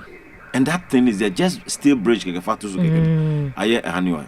But for us, those of us with the Fisk Bombaria campaign there, we are going to continue to make noise about this particular project because I say construction is on contractor or site. Me who contractor why we do understand. So a check and I say we continue to make the noise for them to so near things almost this year they will start the project. We just want to give them the benefit of the doubt. But that notwithstanding, because why I did up until say you bet me so be because and try yes except a fracture mammy we best or na when yan collaborate for him say on best no munku school and try ye crack okay boss I mean that you I'm say see ano na me ba no mo school or friends kaswa and na traffic nti me yo ma ba brenku ha but na so wo hwe me a na pese wo kaswa nti den tam na be sorry me dware nkola na ma me no nsuma wa boa no ho na nkola na ko school ma drop nkola na ba wutu breku so mo nko school ho no that's a school nene dey work as one nye the same quality na nkola na disi na ekobre no nti se o pese o further education na wo hwa o school bi ti se be di akomni ehun krono ba no nti ma drop nkola na ba nti ye boy ye ho modern na yensu ya boa campaign no se o betimi aboa na brebiara akoso e de amaya I hope say the empire bon so better mo chi na brebiara ye nti sister via me da se yo yes you da se pass o ba because waja wadwuma ho no waba nti me kwa na wose me da wase waja wadwuma because enen ka wako one trip aba no what you say to be born night kakra because of traffic into be born night kakra but em say ye jani aba na nti for ye mom na wose ye da wase so sacrifice o say usamaye boss ankama also okay amina na me bra na ka no nti say kwan no omuntumi nya ne double road crisis ampo a yesere wo mo say eho asiesie no omumo modia na omumehwe maye da kwan na ye bre kaswa road to Winiba ye bre nti omumo modia na omumehwe kwan no kra obeka se chese wo ma ye road no kra no omuhu nso mo nam so adre biala nti yesere so mba behwe no ma ye maye ne ye ho so atoye okay yo mame na masipa munyina fixed bomba ya road group form e da mase because they dey amaye wo kwan no ho no they will continue to ask their questions. Minister, Honorable Kennedy saying akoso the documents near the Bebanti will go back to him. You better go back to Honorable Agbojanso. We need more answers from him. Near Kwakoji. Enya Hongkong Rose na kanina yebegusa cause yenya yesika any day edumano. Ochina there's a discussion akoso live on Facebook CDD Ghana about taxes. Ntu pese o tax no. The any day ya Honorable Kwakukwatin ewo honum. Ato forcing ewo honum empanifo ni nyina wo honum ebebusa questions track your taxes because yesika ehon na wose ye my pressure no kono pressure no should go to where our taxes are going so bet me join ewo Facebook na nso wo question bi ana de ato mpanifo de no se de ba yi na betimi ehu se de nkomo no ete abusu afenfen si ase jaso dwumedie ne de bremo era ani osabute yedmo MPA ba fix bombaria group no mu no wa okasama bombaria ene pram do wenya temakom 25 road no ehonsem enene ode ebre sanso na yenua bema Daniel kwakuni patete driver ni wo breku kaswa kwan no so ono so ene ye bonkomo na Augustine ankama ye passenger ye ne nkofo kasa from other places Kumase ne amasama mu nyina checho madwene wonsom wanyinyipa ye nyina ye kasa na nye se ye num na ye hene ene ye kasa but for the good of Ghana until we should continue to talk kasa na Ghana ye kasa ntini ye ntwense kan no kenya sanke bia higher than it is Liberia and as Sierra Leone. So if we talk and this will condemn you obi so kasa no is a good way to vent ne buwa fukra no kasa na na koma toni yem onko twintuo ba wa ma na nkasa hye kuma mu a one day allotejo cause there will be implosion in the person nubufu etuo no de bebo wo enti ense onyankopon no hwe so no koso ama ya aboche no to speak and not fight yakopon shamo asela kese nkoma production team ni na led by Hero Dami Kojo Hansen and afefrema bankro ina yakopon ya adoma Wednesday ye be share with another conversation and you may good evening.